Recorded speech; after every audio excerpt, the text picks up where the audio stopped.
1, administration of oath. Order number 2, communication from the chair. Members on their feet, take your seats.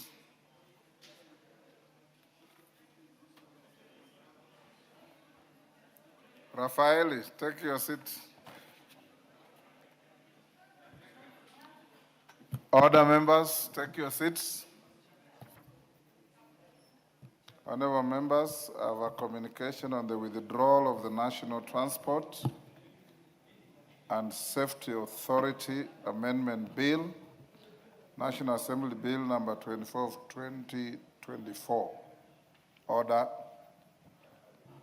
Honorable members, as you may recall, the National Transport and Safety Authority Amendment Bill, National Assembly Bill number 24 of 2024 was published by Gazette Notice Supplement number 87 of 12th April 2024. The bill seeks to, among other things, amend the National Transport and Safety Authority Act, Cap 404, to assign the function of overall responsibility for safety of land transport, including transport by road, rail, pipeline, and any other form of land transport to the National Transport and Safety Authority, NTSA. Honorable members, the bill, which is sponsored by the member for Limuru constituency, the Honorable Engineer John Kiraku Chege MP, was read a first time on 24th July 2024 and committed to the Departmental Committee on Transport and Infrastructure for consideration. The bill is among those that were exempted from lapsing at the end of the fourth session and has been awaiting second reading. However, I've since received correspondence from the sponsor, the Honorable Kiragu, engineer, conveying his desire to withdraw the bill pursuant to the provisions of Standing Order 140. For clarity, honorable members, Standing Order 140 on withdrawal of bills provides in part either before the commencement of business or on the order paper of the day for any stage of the bill is being read, the member in charge of a bill may, without notice, claim to withdraw a bill. Honorable members, in the letter dated 24th September 2025, the Honorable Kiragu states that following extensive consideration of the bill by the Departmental Committee on Transport and Infrastructure, it has become evident that the framework contemplated in the bill as published does not sufficiently give effect to the desired institutional realignment of the NTSA with regard to transportation safety regulation. This development necessitates the introduction of a new bill to address the gaps and provide for the establishment of an entity exclusively mandated to regulate transportation safety. Having considered the reasons stated by the Honorable Member for Limuru, Honorable Engineer Kiragu, and in light of the views of the relevant committee, I have acceded to the request. The National Transport and Safety Authority Amendment Bill, National Assembly Bill number 24 of 2024, therefore stands withdrawn forthwith. Nevertheless, the member is at liberty to reintroduce the bill in the suggested form following the procedure provided for in Standing Order 140. You are accordingly guided. Thank you. Order number 3, messages. Members on their feet, take your seats. Take the nearest seats.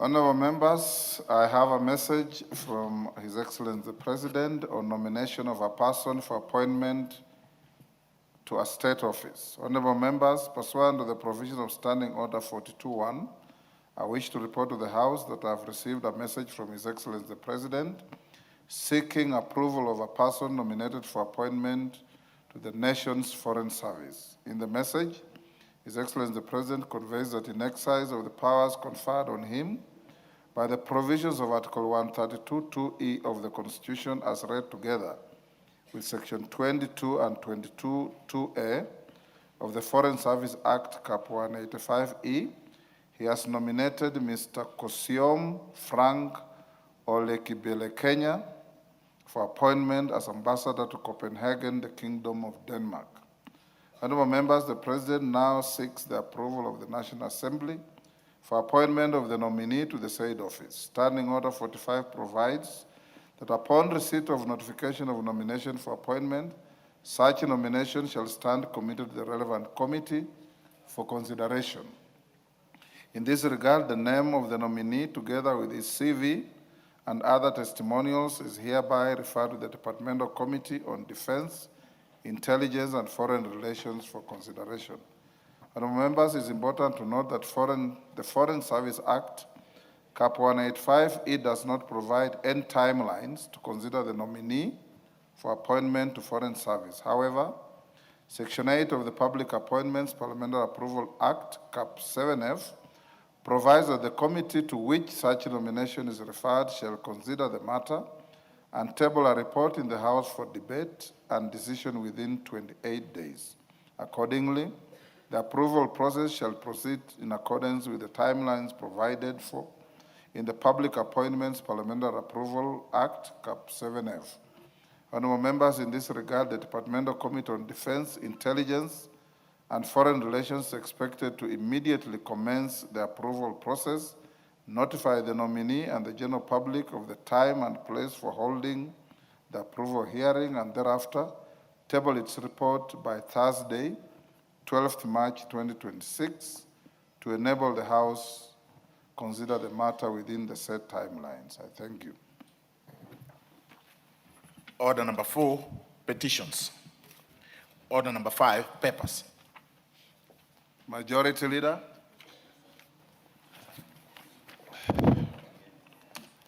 Honorable Speaker, I beg to lay the following papers on the table of the House today, Wednesday, 18 February 2026, in the afternoon sitting. A, the agreement between the Government of the Republic of Kenya and the Government of the People's Republic of China from the Ministry of Defense. B, annual reports of the Public Service Commission for the financial year 2024-2025 from the Office of the Registrar of Political Parties. C, Auditor General's performance audit report on provisions of education to learners with special needs. D, quarterly economic and budgetary review for first half for the financial year 2025-2026. And E, reports of the Auditor General and financial statements for the year ended 30th June 2025 and the certificates therein in respect of the following: 1, 220 kV and 132 kV transmission lines and substations, Exim Bank of India funded projects, Kenya Electricity Transmission Company Limited. 2, Aquaculture Business Development Program, IFAD, loan number 20000002052 20000002614 and 20000045538, State Department for Blue Economy and Fisheries. 3, Early Action Support Project, EASP, grant number 2015-39790, State Department for Environment and Climate Change. 4, Eastern Africa Regional Transport, Trade and Development Facilities Facilitation Project, IDA, credit number 5638KE, Information and Communication Technology Authority. 5, Emergency Locust Response Project, credit number IDA 6648 and 7353KE, State Department for Agriculture. 6, Ethiopia Kenya Electricity Highway Project, ADB loan number 210015002785, Mariakan Substation Project, ID number PZI-Z1FAO 044, Kenya Electricity Transmission Company Limited. 7, Financial Locally Led Climate Change Program Project, loan number BMZ number 2016-65-108/2018-65-138, the National Treasury. 8, Financing Locally Led Climate Action Program Project number grant number TF0 B6810KE, the National Treasury. 9, Global Fund, reducing the burden, ensuring sustainability of accelerating progress towards malaria elimination in Kenya, grant agreement number KEMTNT 4149, the National Treasury. 10, Global Fund, to contribute to achieving Vision 2030 through universal access to comprehensive HIV prevention, treatment, and care grant agreement number KEN HTNT 2065 and 4147, the National Treasury. 11, Global Fund to ensure provision of quality care and prevention services for all people in Kenya with TB, leprosy, and lung diseases grant agreement number KEN TNT 2067 and 4148, the National Treasury. Number 12, Honorable Speaker, Global Fund to reduce malaria incidences and deaths by at least 75% of the 2016 level by 2023, working towards a malaria-free Kenya, grant agreement number KN-TNT 2064, the National Treasury. 13, GOK, UNFPA, 10th Country Program Grant Credit number 10-0070-2818, State Department for Gender Affirmative Action. 14, Green Climate Fund Readiness Project, grant number KN-RS004, the National Treasury. 15, Horn of Africa Gateway Development Project, IDA credit number 6768, KE, Information and Communication Technology Authority. 16, Horn of Africa Groundwater for Resilience Project, credit number 7082, KE, Project ID P174867, State Department for Water and Sanitation. 17, Hybrid Generation of Off-Grid Power Systems Project, AFD, credit number CKE 106601L, Kenya Power and Lighting Company, PLC. 18, Kenya Devolution Support Program, IDA 7447, KE, County Government of Garissa. 19, Kenya Electricity Modernization Program, IDA grant number TF059, and credit number 55870, Rural Electrification Renewable Energy Corporation. 20, Kenya Institutional Strengthening Project Phase 8, number UNEP KEN SEV 92 INS 66, the State Department for Environment and Climate Change. 21, Kenya Jobs and Economic Transformation Project, IDA credit number 7450, KE, Micro and Small Enterprise Authority. 22, Kenya Jobs and Economic Transformation Project, IDA credit number 7450, KE, State Department for Investment Promotion. 23, Kenya Jobs and Economic Transformation Project, IDA credit number 7450, KE, State Department for Micro, Small and Medium Enterprise Development. 24, Kenya National Commission on Human Rights Car Loan and Mortgage Scheme. 25, Kenya Off-Grid Solar Access Project, COSAP, MOE, IDA credit number 6135, KE, State Department for Energy. 26, Kenya South Sudan Link Road Project, Kenya National Highways Authority. 27, Last Mile Connectivity Project 1, IDF loan number 21001500329192, Kenya Power and Lighting Company, PLC. And lastly, Honorable Speaker, 28, Mombasa Gate Bridge Construction Project, JICA loan number KE P34, Kenya National Highways Authority. Honorable Speaker, I beg to lay. Thank you, Deputy Majority Leader. Chairperson, Departmental Committee on Education, Meli. Thank you, Honorable Speaker. Honorable Speaker, I beg to lay the following papers on the table of the House today, Wednesday, 18th February 2026. Report of the Departmental Committee on Education on its consideration of 1, the Teacher Service Commission Amendment, National Assembly Bill number 27 of 2024, and 2, the Basic Education Amendment, National Assembly Bill number 3 of 2025. I thank you, Honorable Speaker.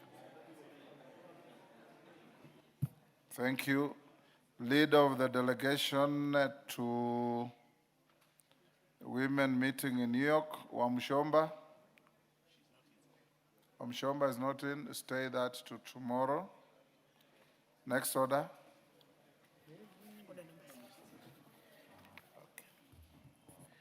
Order number 6, notices of motion. Farah Yusuf, Wajir West. Majority Leader, can you approach the chair? Thank you, Mr. Speaker, for giving me this opportunity. Mr. Speaker, I rise to request for adjournment motion on drought matter of urgent national importance to discuss the drought situation in northern Kenya. Honorable Speaker, pursuant to provisions of Standing Order 33-1, I seek leave for the adjournment of the House for purposes of discussing a definite matter of urgent national importance regarding the drought situation in northern Kenya.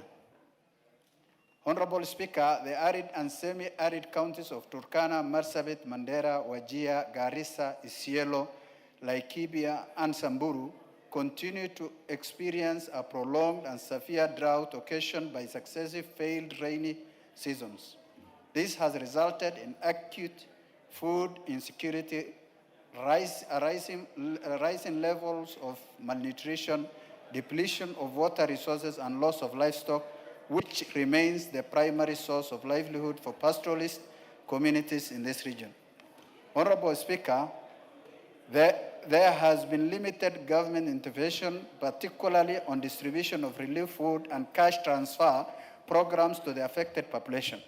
Therefore, there is also an urgent need to establish and verify the status and effectiveness of relief food distribution at the county level.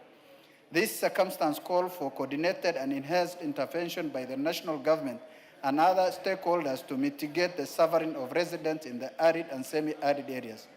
Honorable Speaker, it is against this backdrop that I seek leave for the adjournment of the House to discuss this matter of great national concern with a view to having the drought situation declared a national disaster and exploring a sustainable and long-term solution. Thank you, Honorable Speaker. Yes, do you have enough support, Honorable Yusuf? Honorable Kainan, you can support without shouting. The numbers are overwhelming. The honorable member, take your seats. The honorable member who has sought adjournment of the House has also requested order. Rondo, you are being disorderly. The honorable member has requested that because of Ramadan, he has to go to Futuru at just after 6. We give him a time before that. So in consultation with the majority leader, I don't see the minority leader here, we have agreed that we will allocate you 1 hour. You move your motion at 5 and it will end at 6. So whatever business we shall have ongoing at 5, we'll put the stopwatch, allow you to move your motion, and then we debate it. Majority leader will be here to hear your views and convey to the executive on the plight of our compatriots in drought-hit areas. And then we've closed at 5 and go on with the business that we shall have halted at 5. Is that okay, Honorable Farah?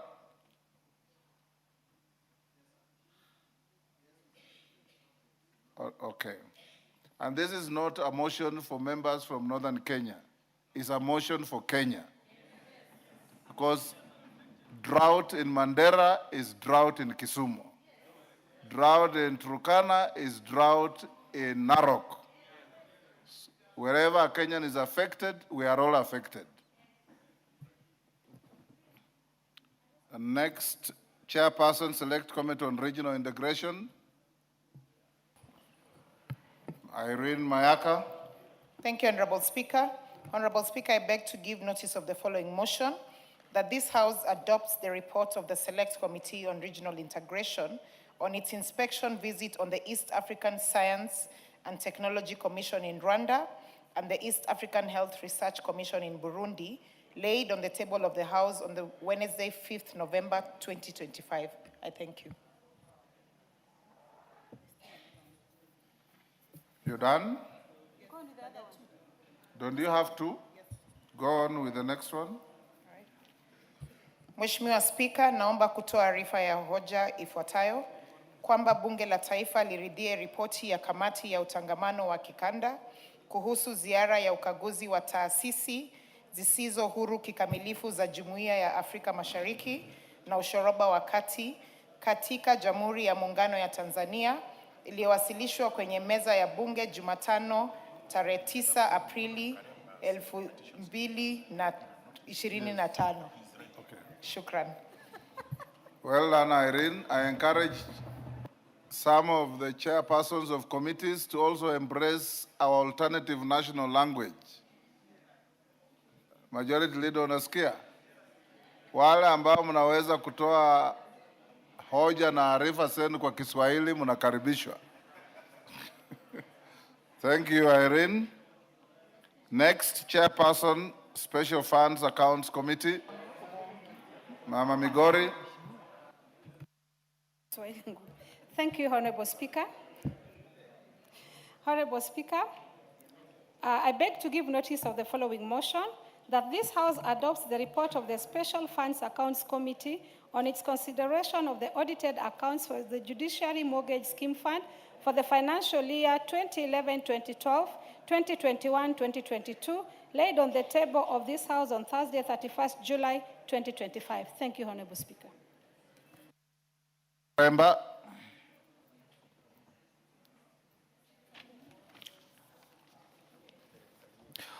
Thank you, Honorable Speaker. Honorable Speaker, I beg to give notice of the following motion, that this House adopt the reports of the Public Petitions Committee on its consideration of Public Petition number 71 of 2023 regarding a gazettement of 𝗟𝗓𝗪 sub-county as a hardship area, laid on the table of the House on Tuesday, 11th June 2024. Secondly, Honorable Speaker, I beg to give notice of the following motion, that this House adopts the reports of the Public Petitions Committee on its consideration of Public Petition number 7 of 2023 regarding gazettement of Rachonyo North Sub-County as a hardship area, laid on the table of the House on Tuesday, 11th June 2024.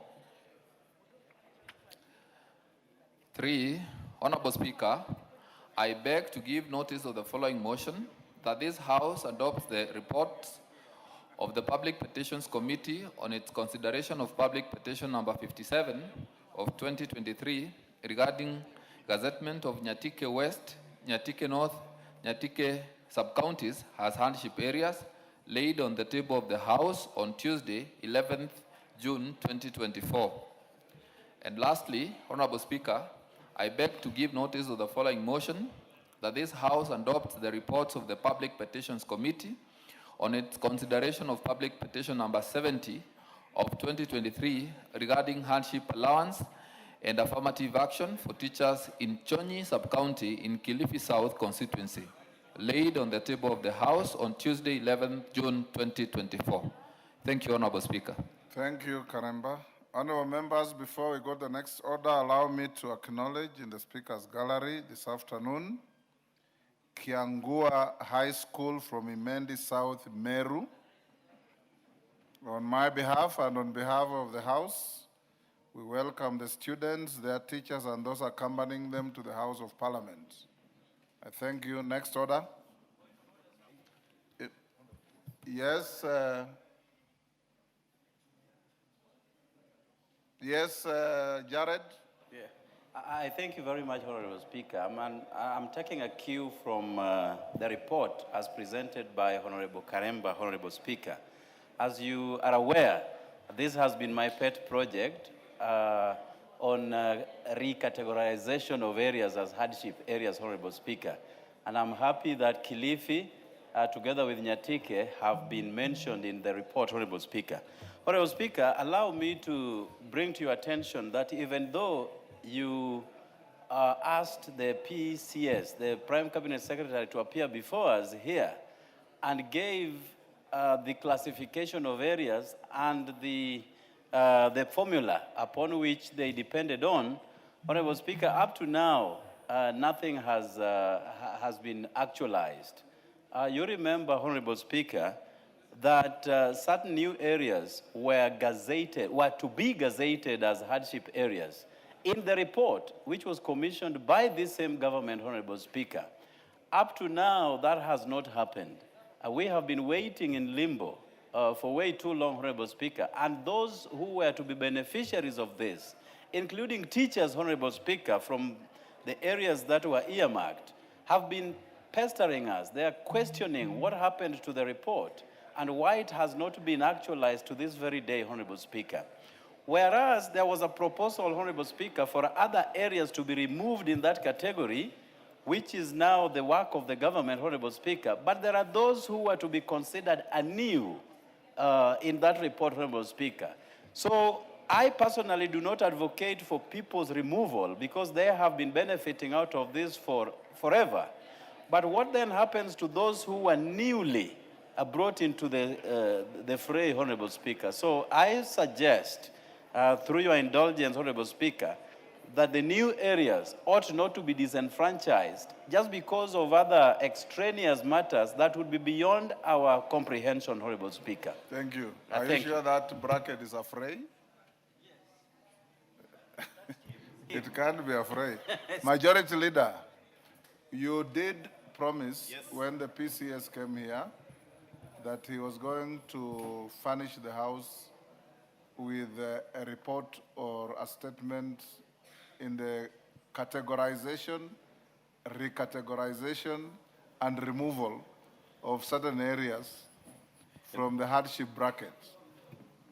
In fact, Honorable Speaker, it's true. The Prime Cabinet Secretary had promised to do a comprehensive policy on the hardship areas, so that there are some that used to be hardship areas that are no longer hardship areas, and to recategorize some that were never classified as hardship areas, because there are also areas, for instance, Budalangi. You remember with the perennial flooding, that flooding comes and makes the place almost become a hardship area in terms of transportation.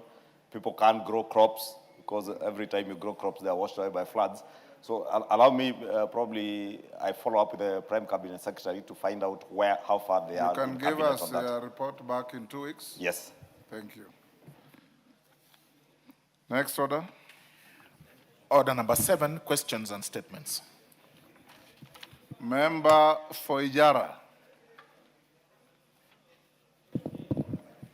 Thank you, Honorable Speaker. Honorable Speaker, pursuant to the provision of Standing Order 44.2c, I rise to request for a statement from the chairperson of the Departmental Committee on Education regarding the status of secondary education quality improvement projects, SEQIP projects in Ijara constituency. Honorable Speaker, the secondary education quality improvement project, SEQIP, was launched in 2017 by the Ministry of Education with support from the World Bank to expand access to quality secondary education in undeserved regions. The program deliberately targeted arid and semi-arid lands, ASALs, pockets of poverty, and urban informal settlements, covering 110 sub-counties across 30 counties. So far, SEQIP has recorded notable progress in the construction of classrooms and science laboratories, installation of sanitation facilities, partial rollout of water system, among others. However, despite being a designated SEQIP beneficiary area, Ijara constituency continues to experience widespread stagnation of approved projects. Several critical facilities remain incomplete or entirely uninitiated, including classrooms and science laboratory at Hulugo Girls Secondary School, Hulugo Boys Secondary School, County Mix Secondary School, as well as sanitation facilities across schools in Hulugo, Bodai, and Ijara sub-counties. Honorable Speaker, It is against this background that I seek a statement from the chairperson of the departmental committee on indication on the following. The current, number one, the current status of all SIKIP approved projects in Ijara constituency, including funds dispersed, contractors engaged, and a definitive implementation timelines. Number two, the reason for the exclusion of schools in Ijara from the 2025 SIKIP beneficiary list, despite prior approval under the 2023 implementation plan. Number three, the concrete and time-bound measures being taken to complete identified projects under SEKIP in Hulugo, Pudai, and Ijara sub-counties. Number four, the broader policy and administrative interventions being undertaken to address systematic implementation failures that continue to disadvantage marginalized and assault regions. Thank you, Honorable Speaker. Thank you, Meli. Is Honorable Meli in the house? Somebody from education? Maklap, you are in the education committee. When can you bring a response? Yeah, in 2 weeks' time, Mr. Speaker, we shall be able to bring the report. Thank you. And it affects the whole country, not only Ijara. Yes, Nicholas, what is it? Speaker, I just wanted to add on that before you have gave to joyride. Yeah. Go ahead. Thank you, Mr. Speaker. Mr. Speaker, as the way the honorable member Jaras just put it, my constituency Turkana East, which has 2 sub-counties, Turkana East and Sokoto sub-counties. None of my schools, secondary schools, has been included in this program since it started, it was initiated. So I just want to add a question on what he has just asked to the committee, that what criteria is being used to give classrooms, labs, and all those structures to these other areas, not including the areas in the North Rift, which it is also affecting the Turkana County for that matter. So let the committee give a reason why Turkana is not included in that list since the start of this program. Thank you, Nicholas. Yes, Bowen, you also want to joyride? Thank you, Mr. Speaker. Mr. Speaker, the issue of hardship across the country, Mr. Speaker, I think there is need to be looked at across, so that we don't have, individual petitions. We are already past hardship. We are dealing with the secondary education quality improvement project. That is not hardship, is it? Then you are starting very far to build up to your question. Just go to the issue. Go ahead. Okay, Honorable Speaker, though I was building up on that one, but Mr. Speaker, the issue raised by the 2 members of Parliament of Turkana, Mr. Speaker, cuts across many hardship counties, including, Mr. Speaker, the Kerio Valley, where I come from, in Elgeyo Marakwet, West Pokot, cutting all the way to northern Kenya. So I would want to ask the committee, Honorable Speaker, when they are looking at this petition, they look not only to the areas which the petition has raised, but to look across the country, Mr. Speaker, so that we can have a one harmonized document cutting across the country. Actually, to be fair, Maklap said, this is not a problem that is unique to Ijara. It affects the whole country. So when you bring a response, you can be as far-reaching as you possibly can. Majority Leader, I gave you an opportunity to speak to the House and the country about the Russian debacle.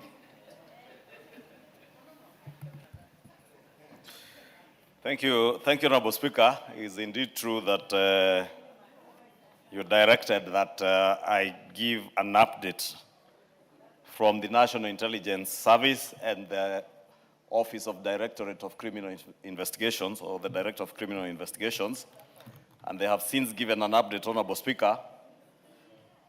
Honorable Speaker, let me say first, you directed that we give this today. If you can protect me from the noise behind me. Order, members. Order. Member for Aldai.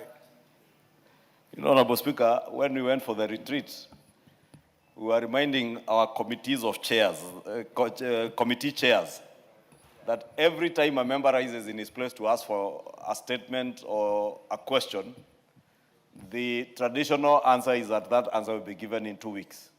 Yes. But that 2 weeks never comes. In fact, by the time the 2 weeks end, the chairs of the committees are not here. If only the chair for agriculture would be listening and not on his phone. And I'm saying that, Honorable Speaker, because if you look at the order paper, Honorable Speaker, we have prioritized a lot of committee business. Yes. And we are only doing that in the House Business Committee because from next week and the other week, we begin the budget-making process, and budget-related and other priority government business will take priority over any committee business. So if a chair of a committee is not in the House to process or prosecute the business of their committee, then you lose that opportunity, and that business is likely to lapse at the end of the year. And Honorable Speaker, I want to beg that this year you don't be very generous in allowing chairs to rescue their business if they will not be here to prosecute business on the floor of the House. And I have written to them in the liaison committee group to make sure that they are all in place. Honorable Speaker, I was taking the liberty to say that because you directed that I give this within a week by today, and I have my report ready. So I hope the chairs will learn from me that when you say it is a week, or when the Speaker directs it's within a week, it must be within a week. And tell them that failing to emulate the leader has consequences. Dire consequences. Thank you, Honorable Speaker, and I have the reports. Honorable Speaker, indulge me not to go through the entire script of especially what I have gotten from the National Intelligence Service, but the summary of their statement is that so far they can confirm that their rogue agencies, and they say the ongoing Russia-Ukraine war continues to trigger the recruitment of foreign fighters by Russia military through rogue recruitment agencies and individuals in Kenya. The rogue agencies are targeting ex-military, ex-police officers, as well as civilians aged between the mid-20s to 50 years who are desperate for job opportunities abroad. The agencies have been enticing Kenyans, promising them lucrative terms of service, such as salaries of about 350,000 shillings per month and hefty bonuses between 900,000 shillings and 1.2 million Kenya shillings, as well as eventually being issued with Russian citizenship. So far, over 1,000 Kenyans have been recruited and departed to fight in the Russia-Ukraine war. The Kenyans leave the country on tourist visas to join the Russian army through Istanbul, Turkey, as well as Abu Dhabi, United Arab Emirates. However, due to increased interception of these travelers at Jomo Kenyatta International Airport, the recruits have changed tact and are traveling through Uganda, DRC, and South Africa to avoid detection. Additionally, the agencies have been colluding with rogue airport staff from the Directorate of Immigration Services, the Directorate of Criminal Investigations, Anti-Narcotics Unit, and National Employment Authority to facilitate the recruits without interception at the Jomo Kenyatta International Airport. They have also been colluding with staff at the Russian Embassy in Nairobi and the Kenyan Embassy in Moscow, who have been issuing the recruits with Russian visit visas. Equally, some civilians who are working in Qatar, Afghanistan, Saudi Arabia, Dubai, Jordan, and Asian countries took the lucrative deal and traveled to Russia. That is to say, Honorable Speaker, that all the close to 1,000 Kenyans who are estimated to have to be in Russia have not all traveled from Kenya.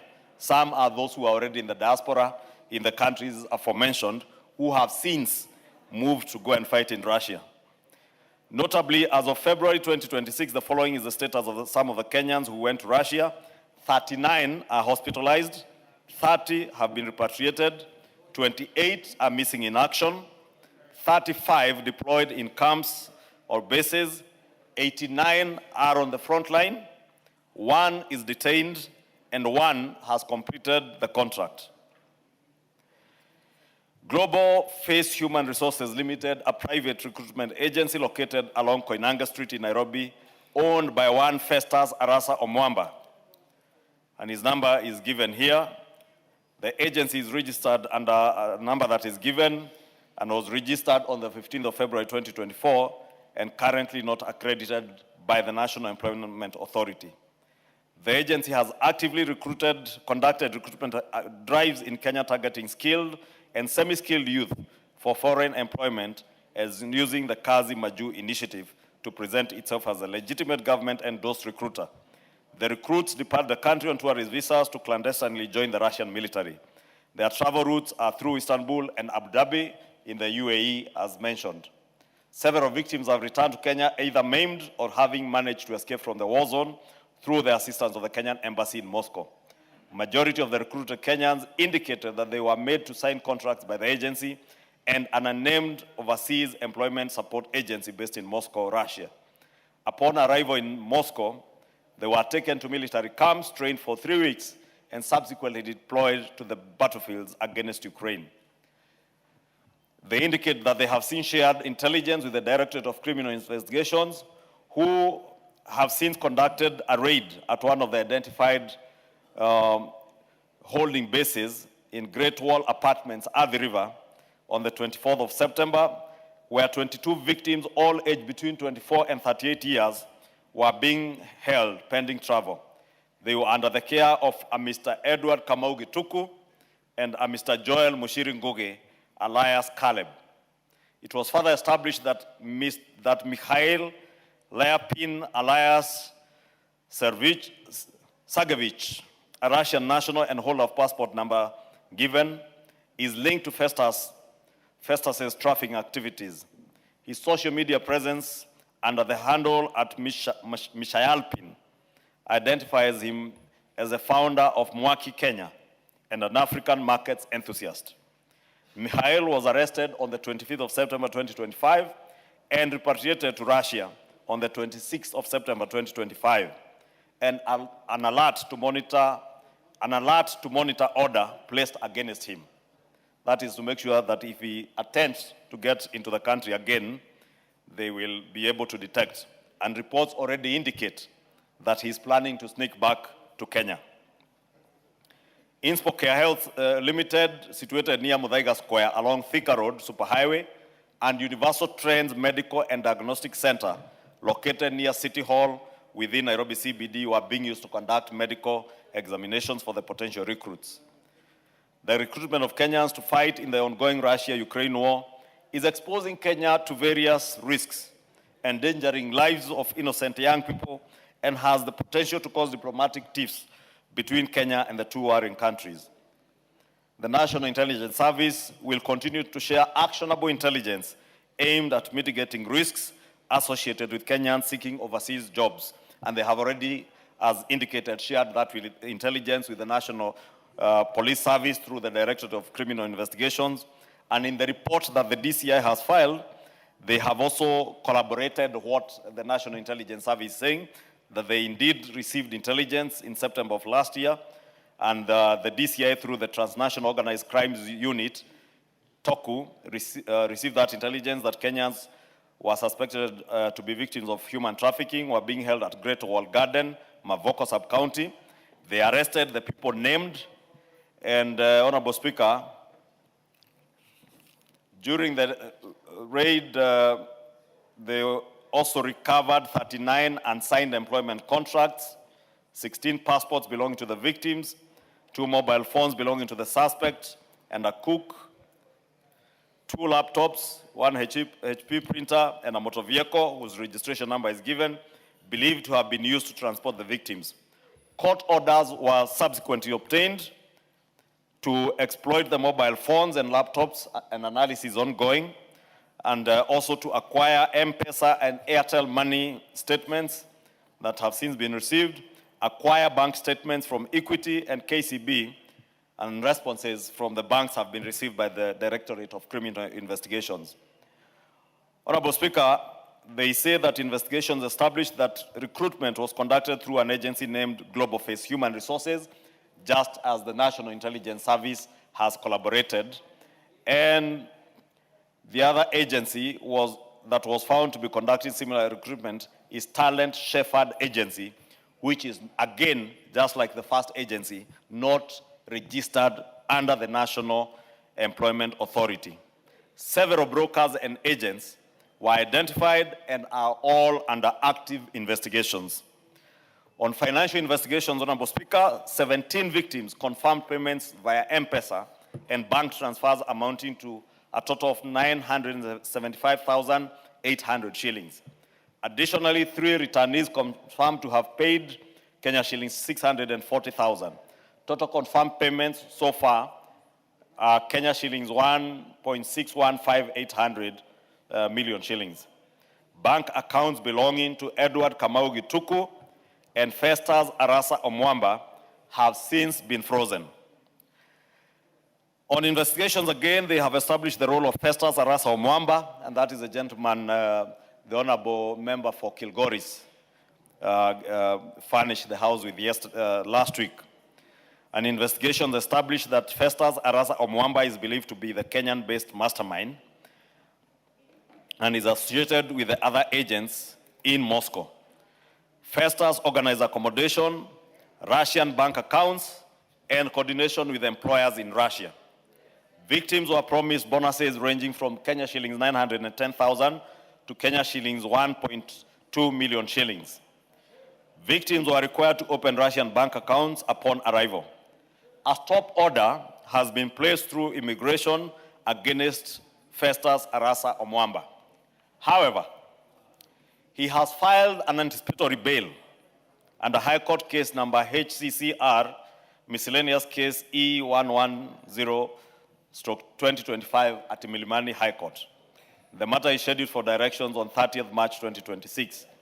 The Office of the Attorney General is handling the case.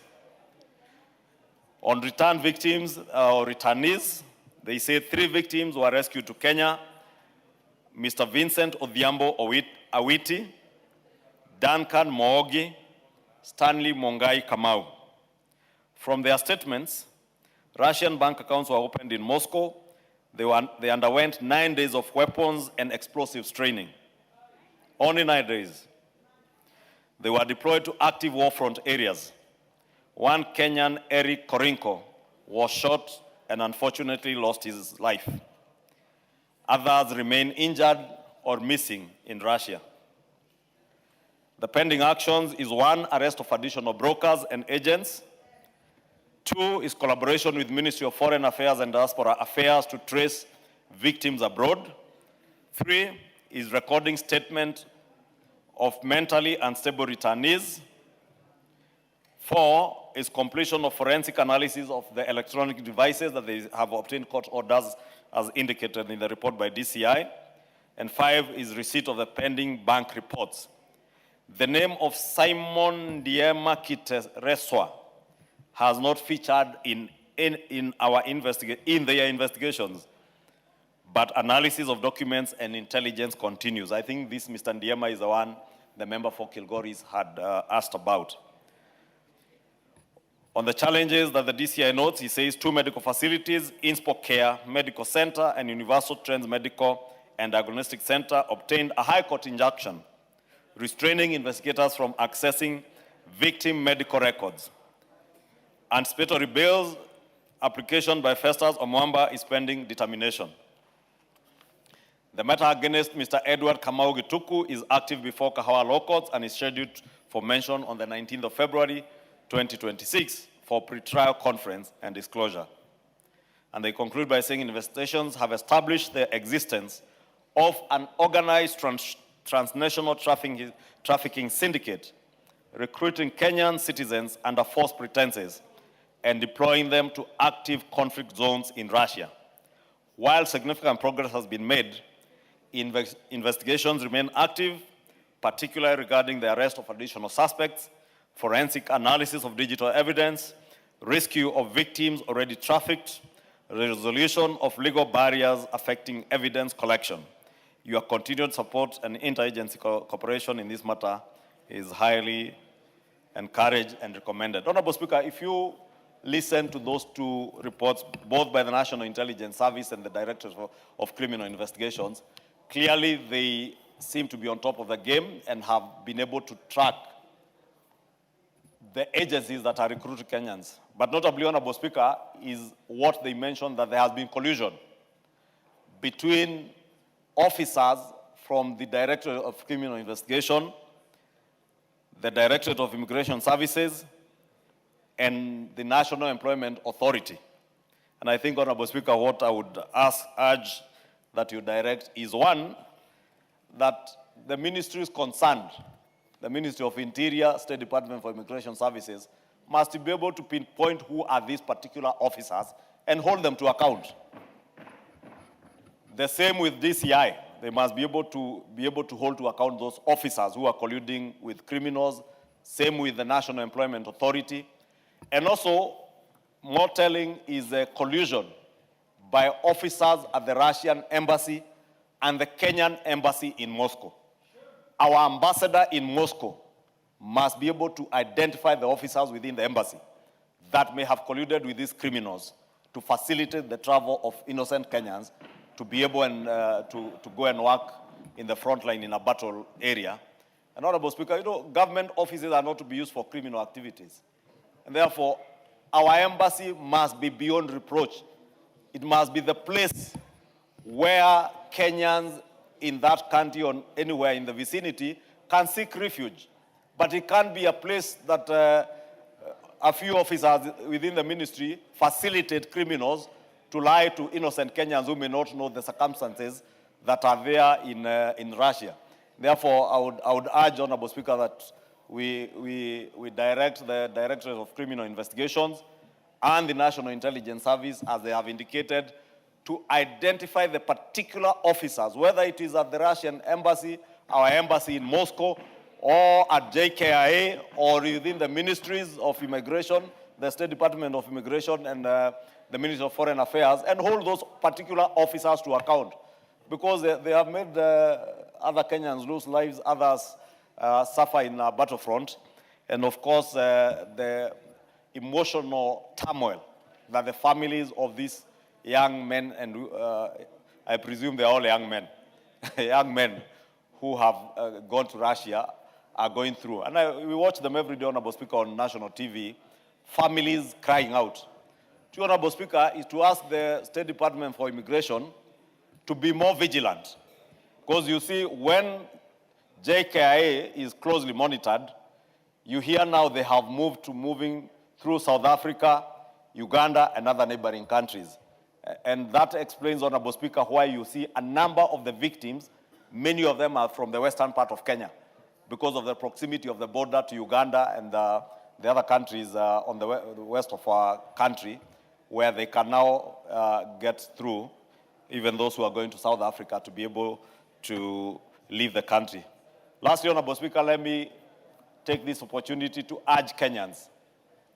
Please, the National Employment Authority portal or website details which agencies are licensed.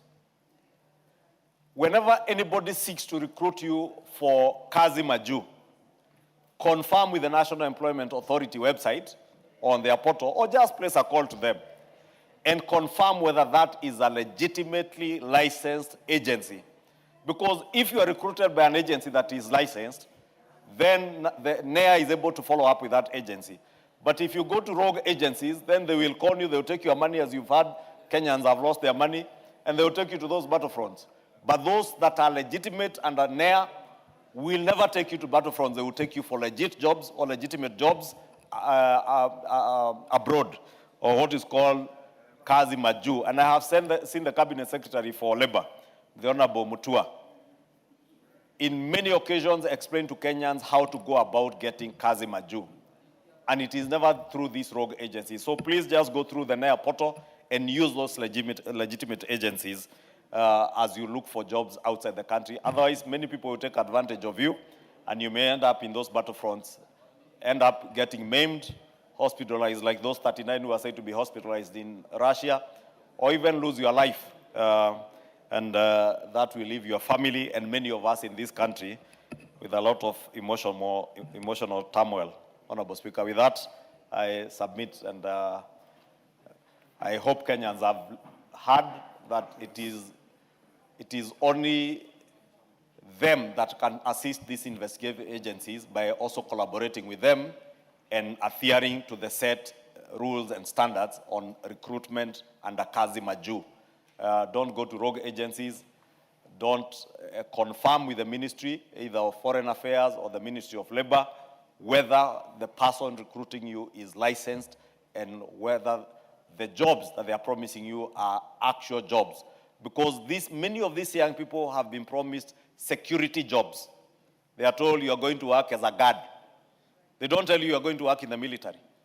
And you assume as a guard, those ones of carrying a rungu, or just manning an entrance of a building. That's what they are promised, only to get to those countries and you are taken to military camps. You only trained for 3 weeks.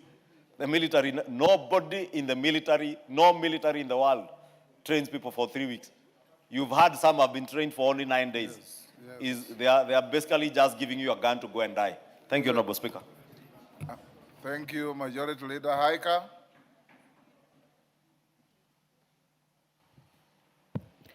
Thank you, Mr. Speaker. While appreciating the report of the Majority Leader, Mr. Speaker, these are issues that come to our committee each and every day, Mr. Speaker. I have had a chance to sit with NEA severally on the same matter of rogue recruitment agencies who continue to exploit our Kenyans each and every day, Mr. Speaker. And the answer they give us that they have blocked, most of them have already been blacklisted, but somehow, somewhat, you find there are so many other rogue agencies out there who continue to exploit Kenyans each and every day.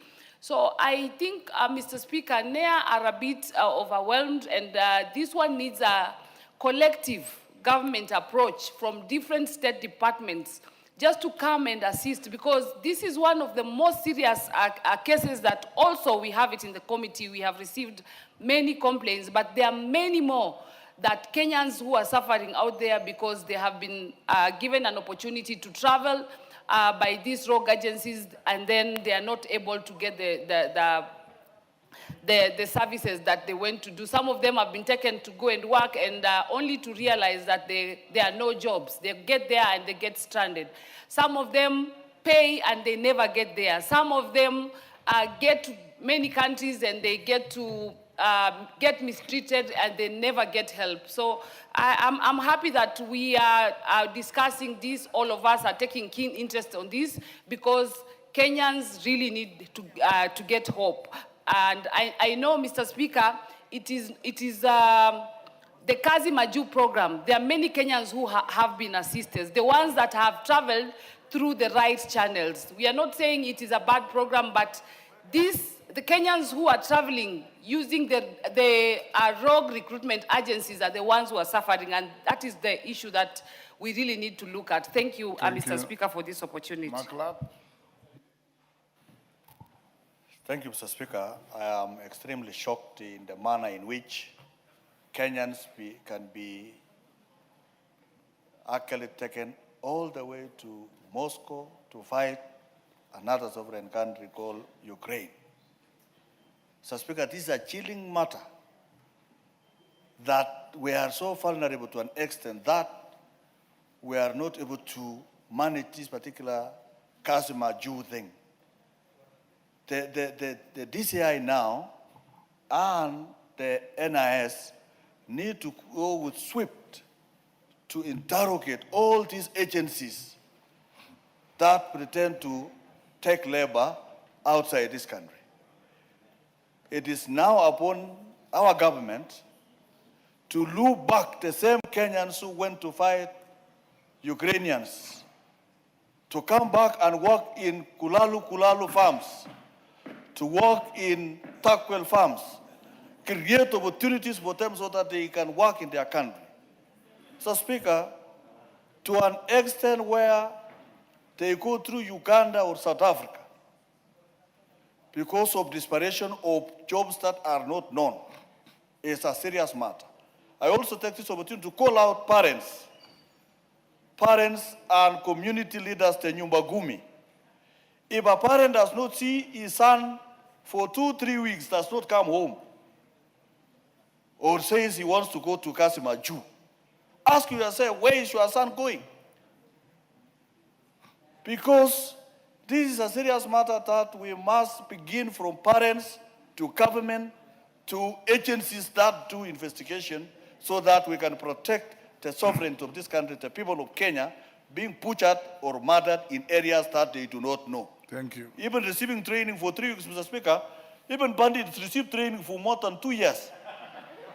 These ones receive training for 3 weeks and they know how to draw bombs. Is that from your experience? Yes, Majority Leader. Honorable Speaker, there are things you say and your national TV. How did the honorable member for Baringo North know how long it takes to train a bandit? He needs to substantiate and tell us how did he know how long it takes to train a bandit? Has he ever trained one? Speaker, I have never trained a bandit. If anything, we have seen people doing banditry for many years, and today, Mr. Speaker, I want to report to you that there is no more bandits. They have been finished, and the people of the North Rift are peaceful, and I am now the bishop of everybody around that area. So there is nobody training bandits, Mr. Speaker, as alleged by the lady. Asante Mheshimiwa Spika, na mimi niweze kumpongeza kiongozi wa wengi.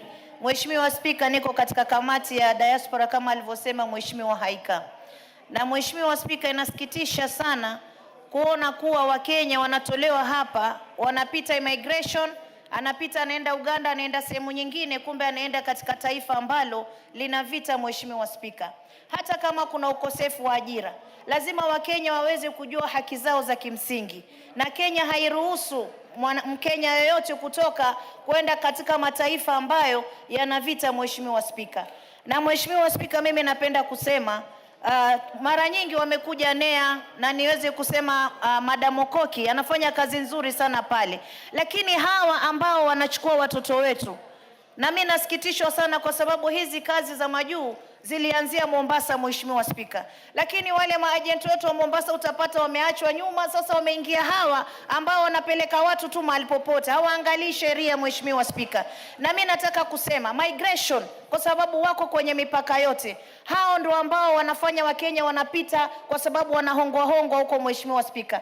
lazima migration waangalie kama NIS, hao ndio wanakuja kuvet hawa agencies, wanawaveti vizuri, siwezi kuwalaumu, lakini yule ambaye yuko kwenye mipaka, yuko airport, anaruhusu vipi Mkenya atoke Kenya kwenda Russia kwenda kupigana? Na kisha niulize, serikali ya Russia inawezaje kuchukua Wakenya bila kufuatia serikali? Masuala ya vita, masuala ya wanajeshi, lazima wapite kwa serikali, wajue kuna maelewano ama hatukubali, tuachane na wao. Kwa hiyo Mheshimiwa Spika, mimi napinga hii sana, na nataka nimwambie na nizungumze na NEA, niseme waangalie wale maagent walikuwa zamani, walikuwa very focused, sasa wameachwa hivyo, hao wameingia wakora wote wanyang'anywa vibali vao. Manaki kuna mpaka wale ambao wana certificate wako registered. Mheshimiwa Spika, bado wanafanya mambo haya. Wakenya ndio hawana kazi, lakini tuangalie kazi ambazo zinakuja, kazi za maana, kazi nzuri ambazo ziko katika mataifa ambayo hayana vita, watoto wetu waweze kwenda. Asante sana Mheshimiwa Spika.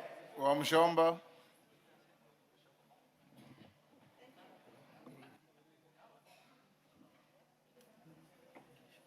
Give Wamshomba the mic.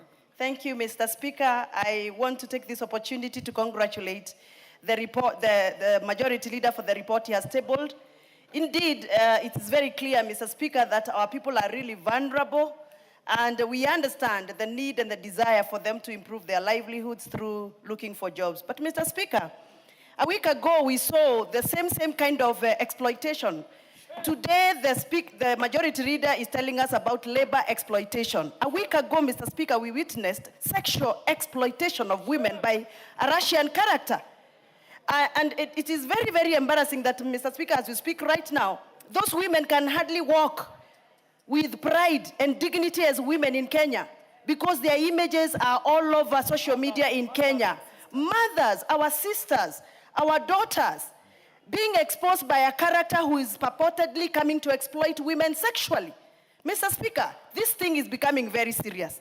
We request that just like the CID and the NIS have done an extensive research, we need them to uncover this character, this Russian character, who claims to have a serious sexual prowess than the men of Kenya, who came here to exploit our women, recording himself with the women, trapping them and luring them into nice dances and whatever else he's offering. Mr. Speaker, the government must protect the women of Kenya from such characters, and we must make sure that we protect the dignity of our women because that is our duty. Thank you, Mr. Speaker. Oundo. Thank you, Honorable Speaker. Let me also join my colleagues in lauding the Majority Leader for expeditiously bringing a report to this House to expound on this vexatious issue of our young men and women going to fight wars of they have no interest in and getting killed. Honorable Speaker, labor mobility is an acceptable form of economic empowerment that should not be discouraged upon. Whichever way, when somebody chooses to go and do for labor outside the country, he is duty-bound to go and do a job that is safe and enhances the dignity of his family and himself. Honorable Speaker, many people who go out to do these manual jobs do so out of desperation. If you listen to the Conference of Catholics, when the Catholic bishops on their Lenten campaign program, they have detailed very desperate situations that are literally driving families into depression and to do anything that can save them life. Honorable Speaker, as a country, the only way we can save ourselves from this situation is to continuously build this economy so that each and every Kenyan can have a job to do, so that those who go out of this country do so out of luxury or to improve their skills and get better skills. I just want to urge the government executive to get to the root of it and clearly stop this mess because it's going to be costly, embarrassing. As I conclude, Honorable Speaker, and let me pick up what Honorable Muchomba has said, and the Honorable Jared has told me as he was leaving, it's double tragedy for Kenyans. Kenyans are dying in Russia, and there's somebody here who is embarrassing Kenyans here in this country. It's double tragedy. We appreciate and we apologize to the people of Kenya. Thank you, Honorable Speaker. Bersimba. Asante sana Mheshimiwa Spika kunipa fursa na mimi nipenyeze sauti yangu kwenye hili swala la Wakenya kwenda kuuawa katika nchi ya ugeni. Kwanza Mheshimiwa Spika, mimi nitatoa lawama langu kwa idara mbili, idara ya uhamiaji na idara ya ujasusi, kwa sababu wangekuwa wamepeleleza kujua kwamba hawa Wakenya wanaopelekwa Russia na sasa Russia iko katika mzozo wanaenda kufanya nini, na hata uhamiaji wao ndio wanaowakubalia wakipita, wangekuwa wanataka kujua hasa ni karatasi ama ana agreement gani, makubaliano gani na kazi gani. Na hatari yake ni kwamba hapa kweli kuna shida ya kazi, na si Kenya peke yake, ni ulimwengu mzima. Lakini hapa kwetu kidogo wanaona kama hawamekata matumaini. Ni sisi tuweke matumaini kwamba wao wawe wanajua kwamba hata hapa watapata ajira ili waweze kujiendeleza maisha yao. Hatari yake Mheshimiwa Spika, naosema kwamba ninalaumu ujasusi na uhamiaji. Wale wakienda kule, tunasikitika kwamba wanapoteza maisha yao. Lakini kesho Mungu akiwasaidia pengine kule, si lazima ukienda paka ufe. Unaweza kwenda na ukamaliza na ukarudi. Wakati wamerudi na wamepata ujuzi wa aina tofauti na waje wakae hapa hawana kazi, hii taifa litakuwa namna gani? Ndio maana nasema ujasusi kama wako wachache lazima waongezeke ili kusudi wachunguze kila menendo ya mambo yanavyoendelea kwa usalama wa taifa hili. Kwa hivyo Mheshimiwa Spika, ni kwamba tuwe makini ili kusudi watoto wetu wasende kupoteza maisha yao nchi za ugeni. Asante sana. We'll stop there on this. Majority Leader, those were all positive comments. They don't require your rejoinder. Elachi. Thank you, Mr. Speaker. Mr. Speaker, I rise to request for a statement regarding delay in provision of emergency treatment under the Social Health Authority.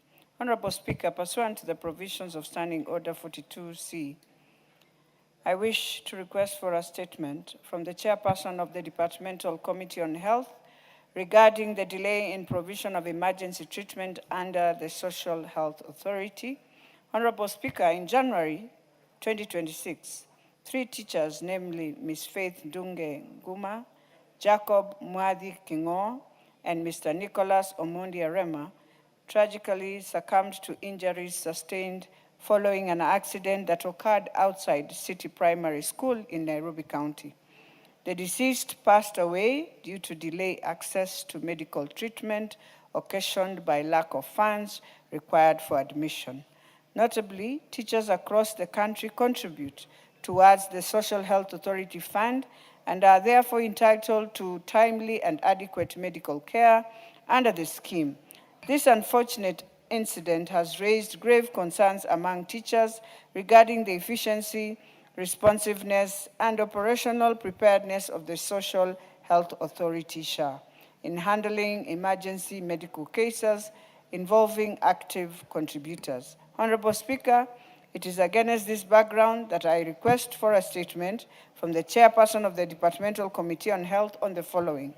Circumstances that led to the delay in admission and provision of emergency treatment to the 3 teachers despite being active contributors of SHA, operational mechanisms put in place to facilitate provision of emergency treatment to teachers under the Social Health Authority, and compensation measures, if any, to support the families of the deceased teachers.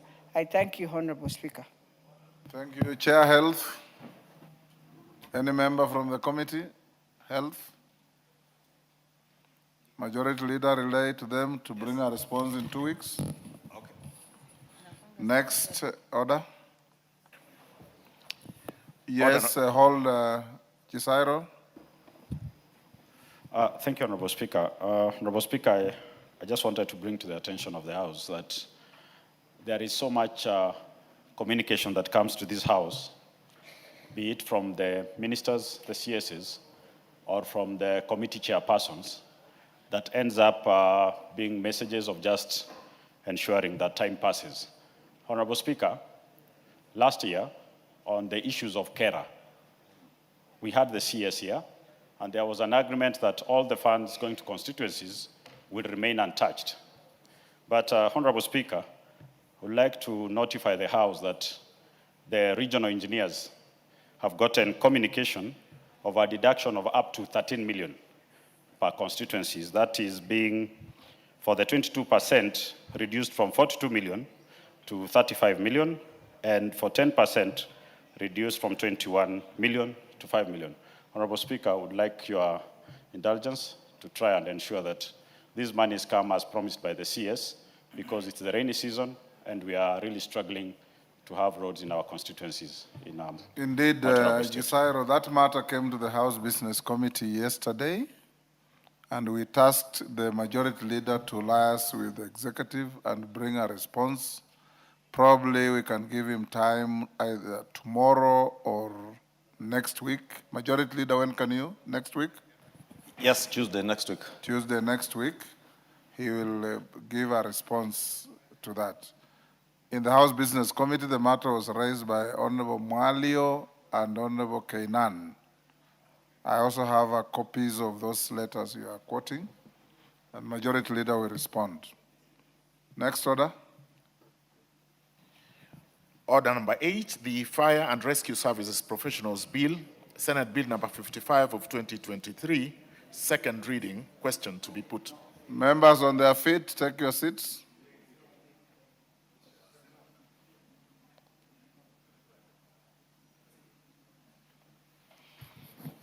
Honorable members, we'll now put the question at order number 8, which is that the Fire and Rescue Services Professionals Bill, Senate Bill number 55 of 2023, be now read a second time.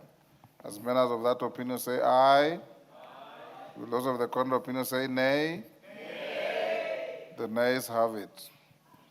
Next. Order number 9. Order number 9, motion, consideration of a petition regarding pollution of River Athi. Question to be put. Honorable members, I'll now put the question at order number 9, which is that this House adopts the report of the Public Petitions Committee on its consideration of Public Petition number 11 of 2022 regarding pollution of River Athi, laid on the table of the House on Thursday, 11th April 2024. As members of that opinion say aye. Will those of the contrary opinion say nay? The ayes have it. Next order. Order number 10, motion, consideration of a petition regarding regulation of TikTok in Kenya. Resumption of debate. Who was on the floor? Okay. On the screen, if I go by the screen, I have Gitonga Murugara.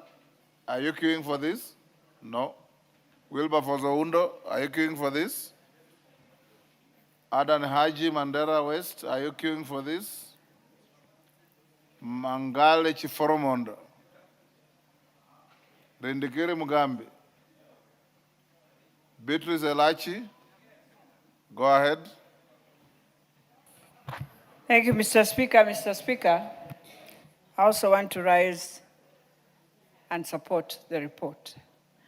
Mr. Speaker, I know many of our young people might think that this House wants to gag them on TikTok. But I want to also tell many of our young people today that even when you look at the report of the bishops, of the Catholic bishops, they are requesting, how can we ensure we have TikTok, yes, but TikTok should not be used for pornography, should not be used to misuse the country, should not be used for sexual offenses. And so, Mr. Speaker, it's a matter of where we just need to come on the table and agree that we have laws in this country, and these laws are laws that protect our young people. Honorable Elachi, just before you proceed, Majority Leader, if you recall, in the House Business Committee, we did observe very clearly that the motion before the House is not for banning TikTok. It's for regulation of TikTok. And we observed very clearly that the issue is content. And this country and this parliament has a legal and moral duty to protect our children, our families, and our country from moral perversion and moral corruption. So anybody out there, and Irene Mayaka has alerted me to something going around, that this parliament is debating to ban TikTok. That is exactly the problem that this motion is dealing with. Misinformation, disinformation, and fake news. That is what you are dealing with. So whoever is misleading the country, there is no motion before this House to ban TikTok. But there's a motion before this House to deal with the recklessness that come along the otherwise very good intentions on TikTok. Elachi, you can proceed now. Thank you, Mr. Speaker. And Mr. Speaker, all of us will agree, and every Kenyan will agree, that it is important for us to look at our national security and our public safety. And I think what we are saying as Parliament is, how do we strengthen the legal framework, the regulatory framework, to ensure that indeed there is data protection. Because, Mr. Speaker, you'll find every manner of TikTok in this country. While we are embracing and accepting and fighting left and right, in Europe they are regulating and they are making sure children who are minor, who are below 18 years, are able to be safeguarded. And so therefore, for us to stand firm, Mr. Speaker, it is important for us to ensure that we look at and the Kenya authority, the communications authority, must also look at it. And it is required very well to also register major social media operators so that we agree, because it is a country. We are not just in a world where we do our things. If we don't have order, we will find ourselves with many challenges. So I want to plead to the young people, what is safe for your sibling who is in the house, who is young? What is safe? What would you love them to see that is good for them? Because you might be an adult, you are able to see. Mr. Speaker, when you look at all the TikToks we've allowed, it has become it's an advertisement platform, yes. Can be used very well to do very many good things for the country. But at the same time, it cannot be an advertisement platform where at night I put it on and decide now it is my time to do all the pornographies that I will want, and yet you know very well tomorrow, that same space, any person can still find it. So we are just saying, let us regulate. Let us make it workable for our young people, but also for the minors. And let us protect our country.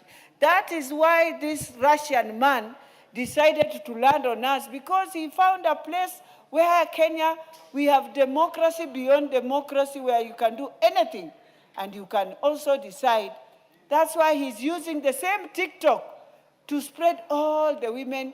And I don't know what we are still doing with this Russian man, Mr. Speaker, because this is one example where now we say, if our law in Kenya is strict on pornography, how did it end up on our TikToks? How? Those are things we need to deal with. The other thing that you realize, it is also a space where someone just does a crime and feels it's okay to just share this crime. And he will just use TikTok to share the same crime. And we need also the owners of TikTok to start telling us, because they are also responsible. If you have a space, a digital space that you've allowed people to use, then allow also a space to report. Mr. Speaker, it is so difficult to report a TikTok. And so, yeah, it is so difficult to report. It's not like Facebook, where I'll go and pick a video, report until they'll pull it down. It is so difficult. And that's why we are saying, even for us, the Communications Authority must also give the people, those who have been given these spaces, who are international digital people, to ensure that they are able to be questioned, they are able to also be remanded when things are going wrong. So, Mr. Speaker, I support and I plead with the young people, let us create a space for both you, but also safeguard your siblings at home and the minors who are in school. I beg to support. KJ.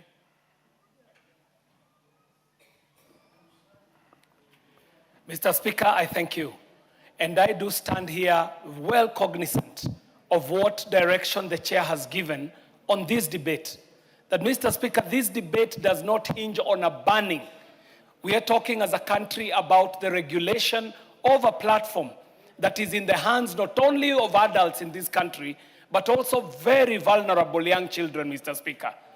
And the conversation ought to start with the understanding that regulations and laws can only do so much.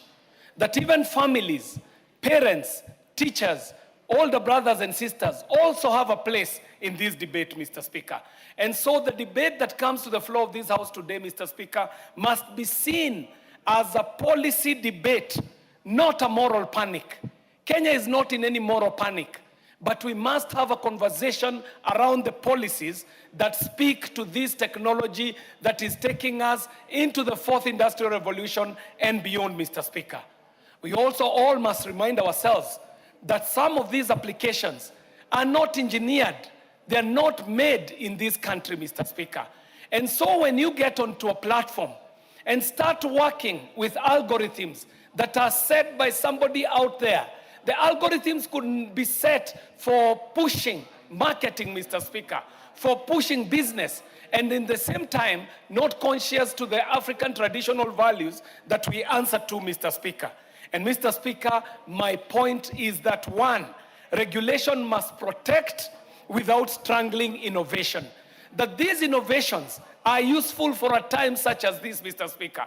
That when we talk about this fourth industrial revolution, we are cognizant that it is driven by innovation, Mr. Speaker. So that even as we debate about these emerging technologies, we ought to remind ourselves that they are here to support enterprise, to support human development, to support education, but at the same time, Mr. Speaker, they must be sensitive to the human component, Mr. Speaker. Mr. Speaker, it is important that even as we move towards regulation, we understand what the river banks are for this regulation in this new space in what we are calling the fourth industrial revolution. And Mr. Speaker, chairing the Committee on Communication, Information and Innovation, my recommendations on the riverbank, it has to be so clear that we are focusing on a number of issues, Mr. Speaker. Number one, we need to have very clear community standards that are aligned with all the Kenyan laws, Mr. Speaker. Secondly, Mr. Speaker, we must have transparent content moderation processes. Mr. Speaker, the parameters that have been set are set in capitals far away from Nairobi. And even the daily user can tell you that these parameters work differently for each post that they put out. So, Mr. Speaker, we should be working as a parliament towards transparent content moderation processes, Mr. Speaker.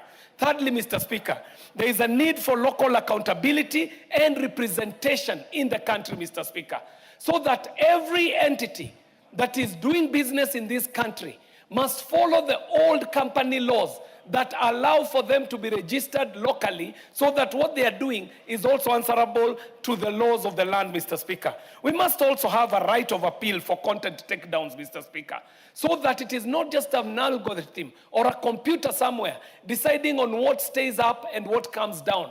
Mr. Speaker, this again also needs to be very transparent as we go forward.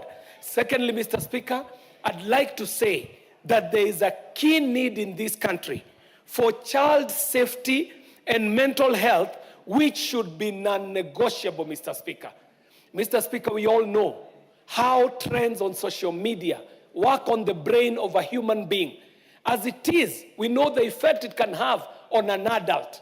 We are yet to know fully, Mr. Speaker, what this dependence on social media is just about to do on the little children whose minds are still at the formative stage, where we were told that the mind forms from the age of 0 to around 18, and from there, Mr. Speaker, up to 21, there is a moderation on growth in the mental growth of a human being. So, Mr. Speaker, we must be able to protect our children from explicit content, from gambling and financial scams, extremism and propaganda, harmful body image narratives, Mr. Speaker, so that then we shall be speaking towards that. Finally, Mr. Speaker, we ought to consider this petition very seriously on the case of data sovereignty and national security, Mr. Speaker. And Mr. Speaker, I do pledge for just a minute, Mr. Speaker, so that I prosecute this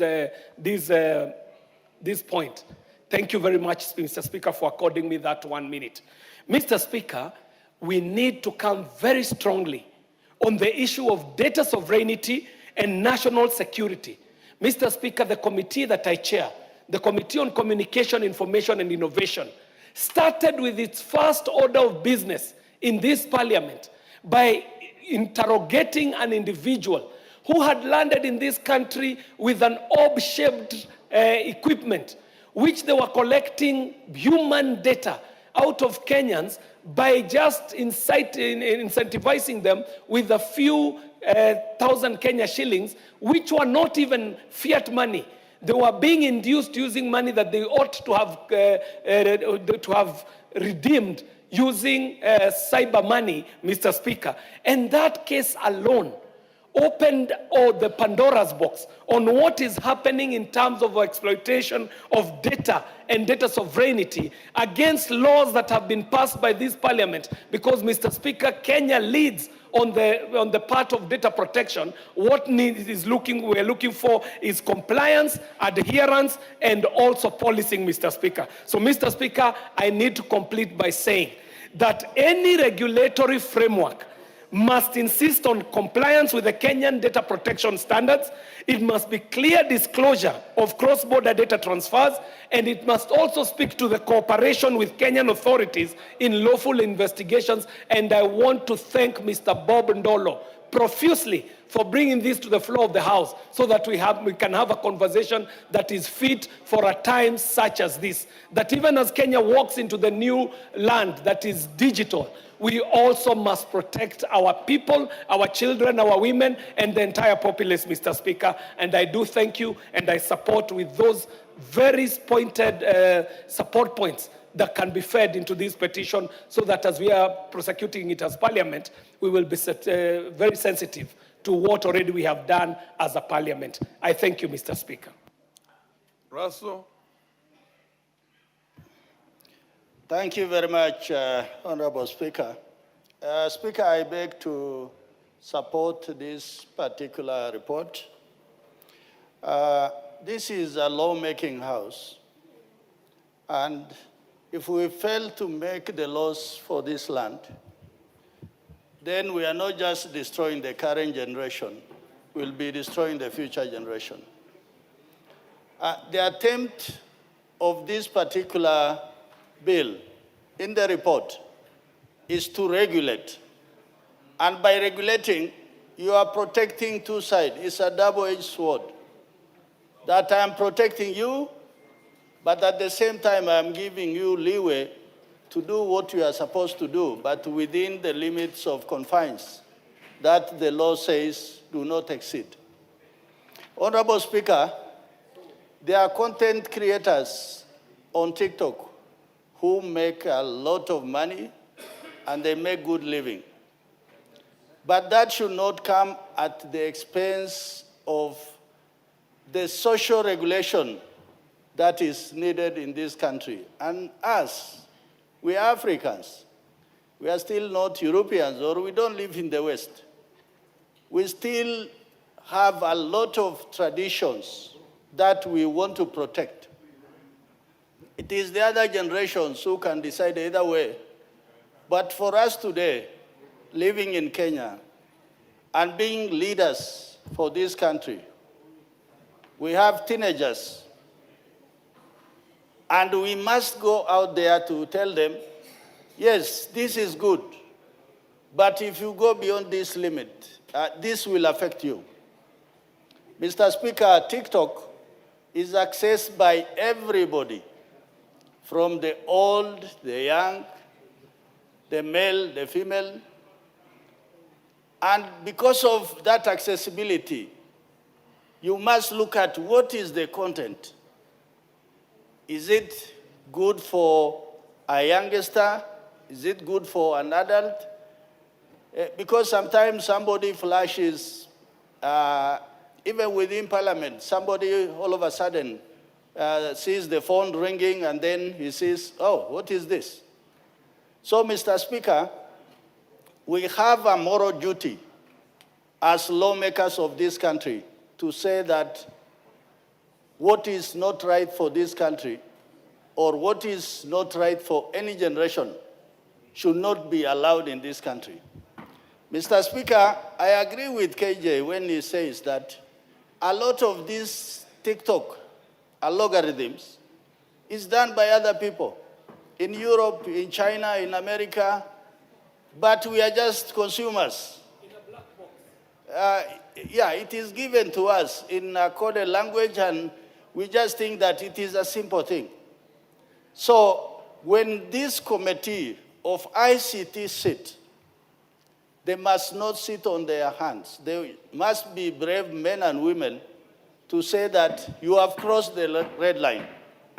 The Communication Authority of Kenya, Mr. Speaker, in the last motion, the leader of majority tabled a report about young Kenyans recruited as mercenaries to go and fight in Russia.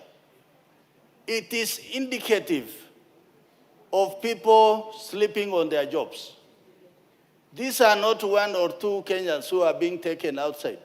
There are hundreds of them, maybe in 500. What is the reason? Why hasn't somebody picked it up? Why is there no one before court?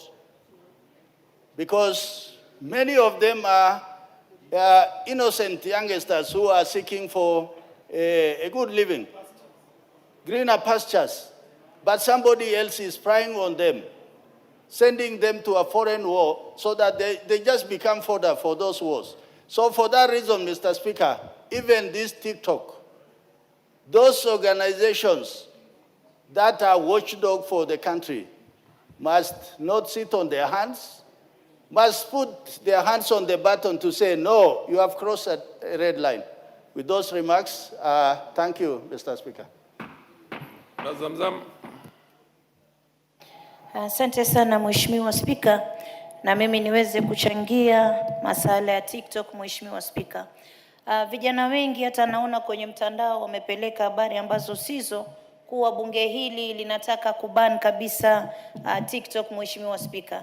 Nataka ifahamike kuwa huo ni uongo na jumba hili linataka kuweza kuweka mikakati ya kuweza kuhakikisha kuwa TikTok inatumika vizuri Mheshimiwa Spika. Mheshimiwa Spika, ni vijana wengi tu ambao wanapata ajira pale, wanapata senti zao pale na wanaweka content ambao ni nzuri sana za kuweza kuwasaidia na kuingiza kitu kidogo Mheshimiwa Spika. Tumeona vijana wengi wanafanya biashara, bidhaa zao, na hata sisi kama wabunge tumekuwa tukinunua kutoka kwao bidhaa zao Mheshimiwa Spika, ambayo ni kitu kizuri sana Mheshimiwa Spika. Lakini pia kuna wengine ambao wanaitumia TikTok vibaya Mheshimiwa Spika.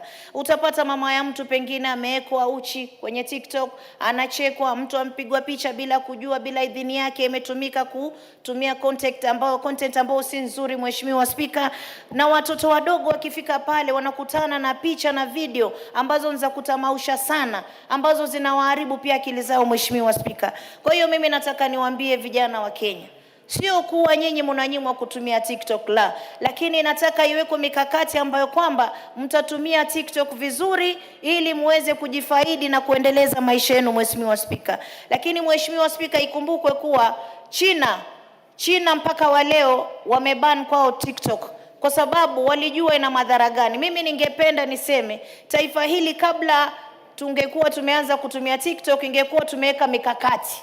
Umeona sasa, ndo kwa hivyo unaona sasa hivi vijana wanaanza kubabaika, wanaona kama ajira zao zitapotea, lakini sivyo hivyo. Ni mikakati ya kuweka sheria ya kutumia TikTok vizuri. Tumeona watu wanawekwa kwenye masanduku majeneza kwa wamekufa, mtu mwingine ambaye hana ufahamu anaanza naye kupeleka hiyo information kuwa fulani amekufa wakati ambapo ni urongo Mheshimiwa Spika. Kwa hiyo mimi kama mama nimeona mengi sana kwenye TikTok. Nimeona watu wanatukana na matusi, wengine wanaweka live wanatukana na matusi mabaya, hata watoto wakipatikana na simu akiangalia anaona vitu ambavyo sivyo Mheshimiwa Spika. Lakini pia nimeona wengi ambao wanafunza masala ya herbals, masala ya mambo mazuri sana katika jamii Mheshimiwa Spika. Kwa hiyo sisi wale ambao sisi tunaangalia kuweza kutoa zile content ambazo ni mbovu ni wale ambao wanatumia TikTok vibaya. Na Mheshimiwa Spika, hii taifa inaongozwa na sheria, ambao sheria ilipigiwa kura na Wakenya wote Mheshimiwa Spika, na lazima sheria ifuatwe hata kwenye mitandao. Kwa hiyo mimi nataka niseme TikTok imetoa ajira, ndio TikTok imesaidia wengi, na kama alivyosema ndugu yangu Kiare, imekuwa na msisimko mkubwa kwenye jamii ambayo imesaidia vijana wengi na hata watu wazima, hata sisi kina mama, hata sisi wabunge hapa tunatumia TikTok kuweza kupeleka information kwa watu wote ama kwa jamii ambayo inatuangalia kutokana na social media. Lakini ni lazima tujue message gani ambayo inatoka kwa TikTok kuingia kwa wananchi. Ni lazima tujue who is behind this TikTok ambaye anaitumia vibaya. Wengine hata hizi kazi mnasikia za wanajeshi ambao wanaenda Russia Mheshimiwa Spika, wengine wamepata tu pale ndani ya TikTok. Mtu anatumiwa message, anakimbia mbio, anavushwa na Uganda nini, mara akianza kulia kuwa anateseka kule, hayo masala yanarejeshwa kwenye jumba hili, sisi kama wabunge na serikali inaanza kulaumiwa. Ndio maana sasa kama serikali lazima tuweke mikakati ya kuweka sheria ambayo heshima itadumu ndani ya TikTok, nidhamu itatumika vizuri, na vijana wetu waweze kufaulu katika mambo yao mazuri ambayo wanayotumia ndani ya TikTok. Kwa hiyo nataka nimwambie kijana wangu mmoja kutoka Jomvu, ameniuliza mama, mbona bunge hili lenu linataka kufunga TikTok? Nataka nikwambie TikTok iko sawa utas, wewe utumie kwa vizuri, wala msilete matatizo kwa wengine. Ni regulations tu ambazo tunaweka kuweza kuweka mikakati ya sawa. Asante sana Mheshimiwa Spika. Majority Leader.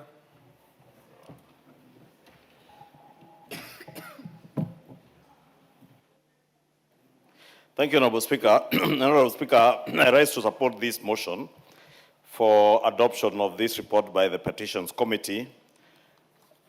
And to re-emphasize, Honorable Speaker, the motion is to regulate the content on TikTok and other social media platforms. Because TikTok is one social media platform, Honorable Speaker, but there are many social media platforms. Honorable Speaker, also to point out to what the Speaker alluded to, that indeed, part of what we seek to address, and I must thank Bob Ndolo. Is it Ndolo? KJ? Bob Ndolo, who was a petitioner in this matter, because he's a very spirited Kenyan and one who values our nation and its young people. Because even for him to garner the courage to petition the House to put measures to regulate these social media platforms, including TikTok, is because I believe I don't know him, but I want to believe he's a parent. And any parent in Kenya, any person who cares about the children of Kenya, any person who is either a religious leader or believes in religion and God, knows that there is indeed a lot of perversion out there, most of which is being spread on these social media platforms. Again, Honorable Speaker, many countries around the world, and we have always given the case example of Australia, where they have even regulated on age limit access to some of these social media platforms, including WhatsApp, Telegram, Instagram, and this TikTok, Honorable Speaker. In this information age, misinformation, disinformation is now a daily thing. And you know, Honorable Speaker, very few people are able to distinguish what is real and what is fake, especially the AI-generated images and stuff that is AI-generated. And a lot of things are being spread on TikTok that are AI-generated. And I was rather amused the other day, Honorable Speaker, when my auntie, who is about 89 or 88, was showing me a video, and she was very keen with her thick lenses of specs, telling me, you see the way this plane has crashed, and it did not kill anybody. So when I just looked at it, I told her, auntie, this is AI. No, lakini ndege inaanguka na unaona ikianguka. Honorable Speaker, that is the age we are in. And many people around the world are not able to distinguish what is real, what is unreal. And that is the danger with social media platforms that are not regulated.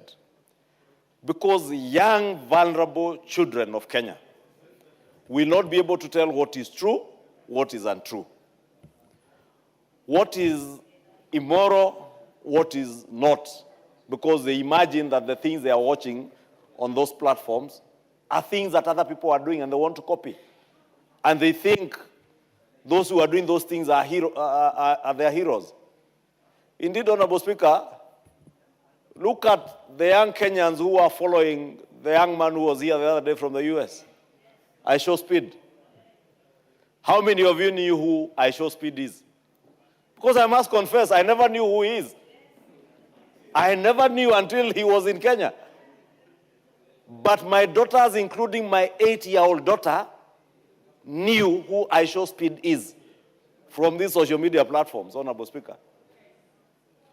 It tells you, thank God that such a person who's being followed is not engaging in immorality or other pervasive things. Thank God. But what if they were following someone who is showing, what if that Russian who was in Nairobi and around the other day was doing those things and recording the women he was recording and sharing them on platforms that our children, our young school girls, and in fact, you know, we only came to know it because he shared it on his Telegram, was it Instagram or Telegram page? Instagram. Honorable Speaker, if you can add me 2 minutes. That is the danger, Honorable Speaker, that we are confronted with. And if we don't regulate these social media platforms, because those out there now who are misinforming Kenyans that the National Assembly wants to ban TikTok, we are not banning TikTok. But we want to institute measures, and that is why we are saying this is a motion, this is not a law. And let me tell those out there who do not know, motions are not laws. And up and until the ministry comes up with a bill or regulations that will be gazetted, that state how these social media platforms will be regulated, there's nothing that will change. But we are urging, and if you look at the resolutions of the committee, is that within 4 months upon adoption of this report, mechanisms for enhancement of age verification on social media platforms, localization of Kenyan user data to be retained within the country. Because, Honorable Speaker, data protection today, data is a gold mine. The most valuable thing in the world today, or valuable asset that anyone holds today, is data.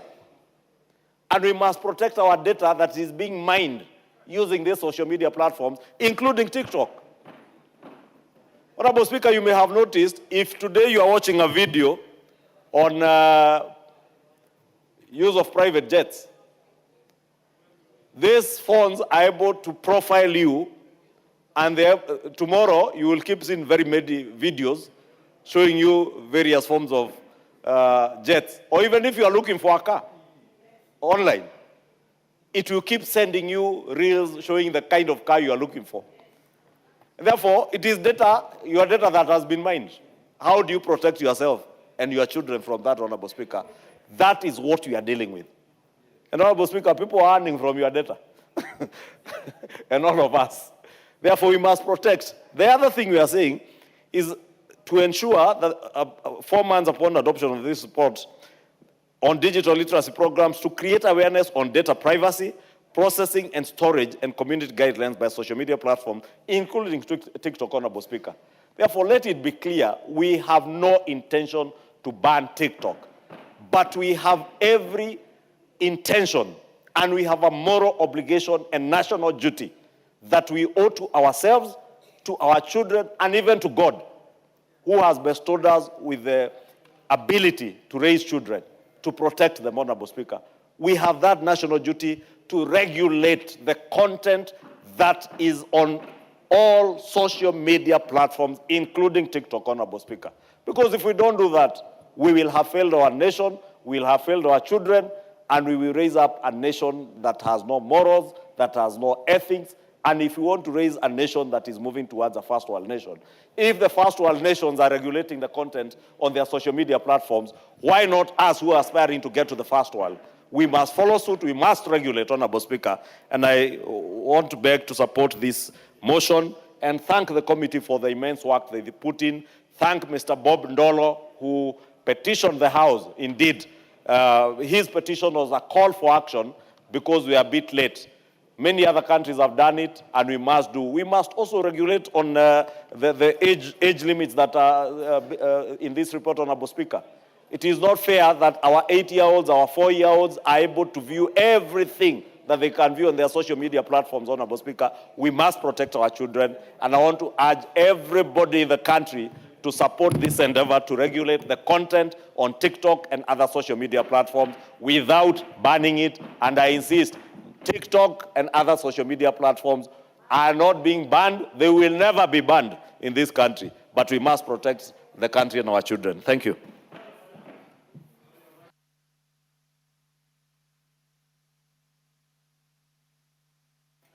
Madam Gladys Sholei.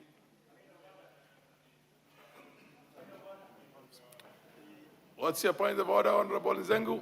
What's out of order?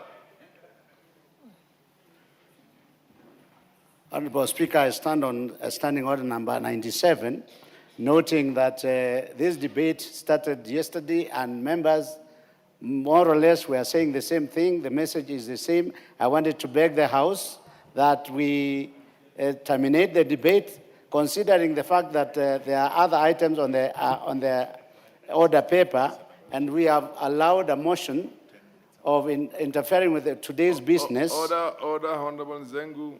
The mover is supposed to reply not too long from now. And the chair also has a duty to protect the minority that wants to be heard. Proceed, Madam Sholei. Thank you, Honorable Speaker, and thank you for clarifying on that point of order. I think this is the single most important motion that we can debate. I was saying, Honorable Speaker, that this is not a debate to be shortened. This is the single most important debate that we can discuss during this Parliament session. It not only affects our current children, but generations to come. So there is no way that we can take this lightly. Even if we have to debate it until tomorrow, we should. I think we should do that. Or a point of information. Yes, what's your point of order? Mr. Speaker, the debate on this issue is timed, and there is no reason why we should be cutting it short ahead of its time. And in fact, members are very keen to debate this, Mr. Speaker, because understandably, more than anything else, this has a bearing on how we are bringing up our children, how we are running our businesses, how we are interacting with each other. And Mr. Speaker, this is a debate that is right for a time such as this, Mr. Speaker. Let it run its due course, Mr. Speaker, so that this House may be able to pronounce it. Order, Honorable KJ, you are taking valuable time from the Madam Deputy Speaker. The chair has pronounced to the same. Thank you for... Thank you, Honorable Speaker. I think what Honorable KJ is still important. I think it cannot be emphasized enough. And we must tell ourselves, it may look like something we're taking lightly. But when you look at the way AI is operating, or any of those apps, including TikTok, they have the potential to actually endanger national security. They endanger data privacy. And we must regulate it. And like we said, we are not banning it. We must regulate it so that we can protect our children, we can protect the vulnerable users, and we can only do this if we take charge of it. We cannot have a situation where our entire population can be controlled by an algorithm or somebody using trolls and bots and all those to be able to control the psyche, the thinking, and even create biases in our population. That would be akin to allowing the extinction of future generations. And when we say we want to regulate it, there must be strict oversight. We must talk about data localization. We must also be able to block access to certain sensitive information. And also, there is even potential misuse by which includes espionage on a country. It can also track the location of your population, including those who have sensitive information. For example, our army, our police, our intelligence service, even the movements of our military. It also has the potential, if it's uncontrolled, for it to spread propaganda in the country. It can also be used to suppress dissent. So those who are human rights activists and civil rights activists know that it's also important to protect democracy. It can sway public opinion. It can allow a foreign country or a foreign agency to mislead and control the minds of your population. It is more dangerous than a full-fledged war against a state.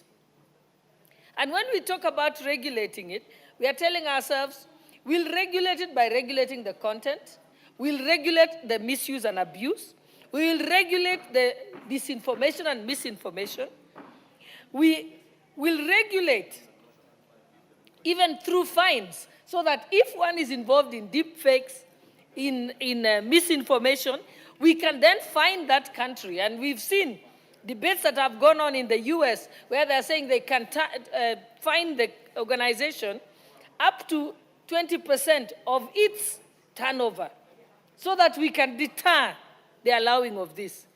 Again, when we talk about regulating TikTok and these apps, we are telling ourselves we are also protecting the mental health of our children and future generations. It has been confirmed by science that it's causing attention deficiency in our children. It is disrupting sleep. It is making them have eating disorders. Some of them have even been involved in harming themselves because they've been psyched that they should be a certain way, behave a certain way, go to certain places, look at themselves in a certain way. And this has caused children to have self-doubt and to not have self-esteem. Hence the reason why we said some suicides have been related to these social media applications. Also, and this debate is not just happening in Kenya. It's happening in Denmark. It's happening in Australia. And even not so long ago, the US Supreme Court upheld the regulation of these apps by the country. It said that the country or the nation has a constitutional right to protect their citizens from being controlled by such applications. But we are not saying that some of these applications are not good. They are good and can be used for good. They can be used to promote better farming activities. They can be used for teaching. They can be used for spreading certain national values and so on. But it can only, the beneficial use can only be realized if we stop and regulate the misuse and the abuse of it.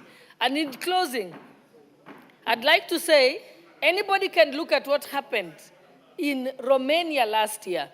In Romania last year, two persons who were the winner and the runner-up of presidential elections and who declared that they spent no money on the election, had thousands and millions of TikTok accounts, which were controlled from a foreign country. And in fact, because the algorithm they had was able to manipulate the minds of people, they were elected against a political party that had been around for more than 40 years. It just tells you the power that this has on our people.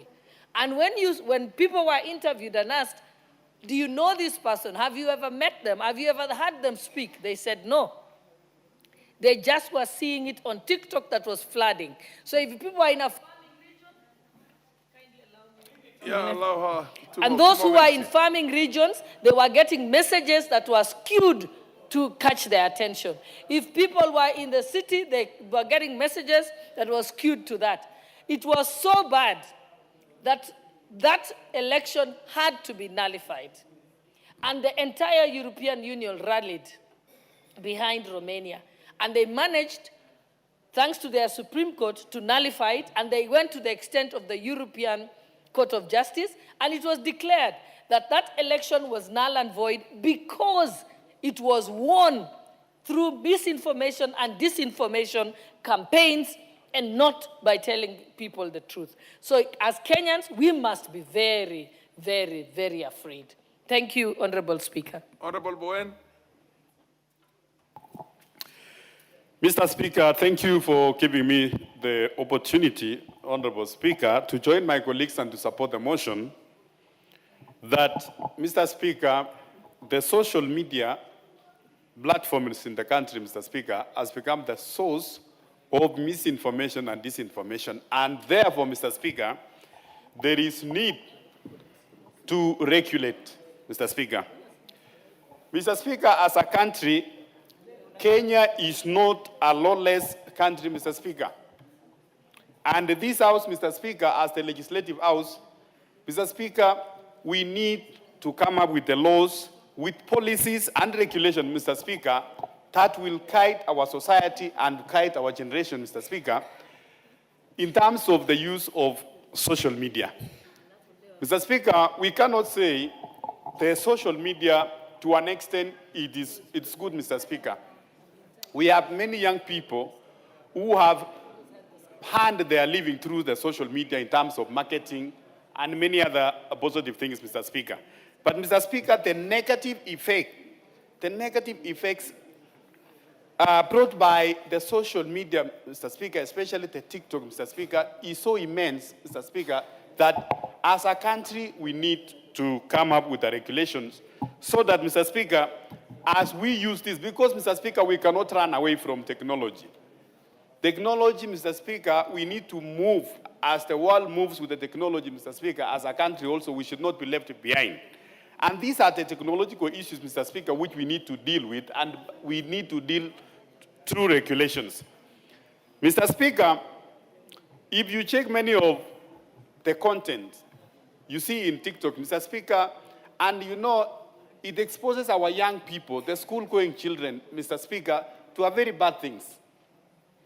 Mr. Speaker, I want to appreciate the committee and even the petitioner who brought this petition to this House, Mr. Speaker, that we are going to deal not only to the TikTok, Mr. Speaker, but all other social media platforms, including the Facebook, the YouTubes, and all other, Mr. Speaker, so that we are not doing away, but we regulate them so that we can use it prudently as a country, Mr. Speaker.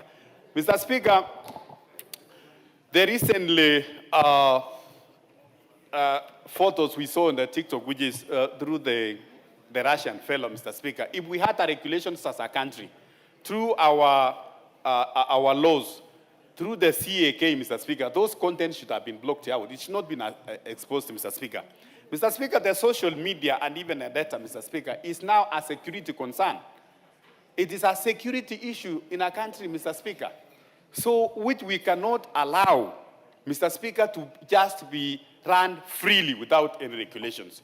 So we want to ask our young people, we want to clear the air to our young people outside there, Mr. Speaker, that we are not going to ban these social media platforms. But, Mr. Speaker, we want to bring legislation, we want to bring policies, we want to bring regulation so that how these social media are used is going to be beneficial to them and not to be harmful to the community and also to the young generation to come. So, Mr. Speaker, as a country, Mr. Speaker, I think there is also need through the Ministry of ICT, Mr. Speaker, to have a cyber security center. As a country, Mr. Speaker, we need to up our game in the cyber security space to make sure that, Mr. Speaker, what comes in or what is being consumed by our people or even in our country, Mr. Speaker, is something which has been filtered and it is very secure to our people. Because, Mr. Speaker, the TikTok, the YouTube, the Facebook, the Twitter, and all those, Mr. Speaker, they are not a Kenyan, these are not a Kenyan creation, Mr. Speaker.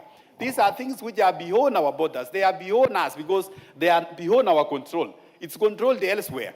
So, and the only thing we can do as a country, Mr. Speaker, is to come up with the laws so that we regulate what comes into our country, what is being consumed, and those which are threat to our national security, threat to our social justice, Mr. Speaker, and the threat to our normal behaviors, Mr. Speaker, are filtered out or they are blocked. So, Mr. Speaker, I want to join my colleagues, Mr. Speaker, to say I support this motion, I support the petition, Mr. Speaker, and not only honorable members, that we leave it at this point as a motion. As the committee of petition, Mr. Speaker, I want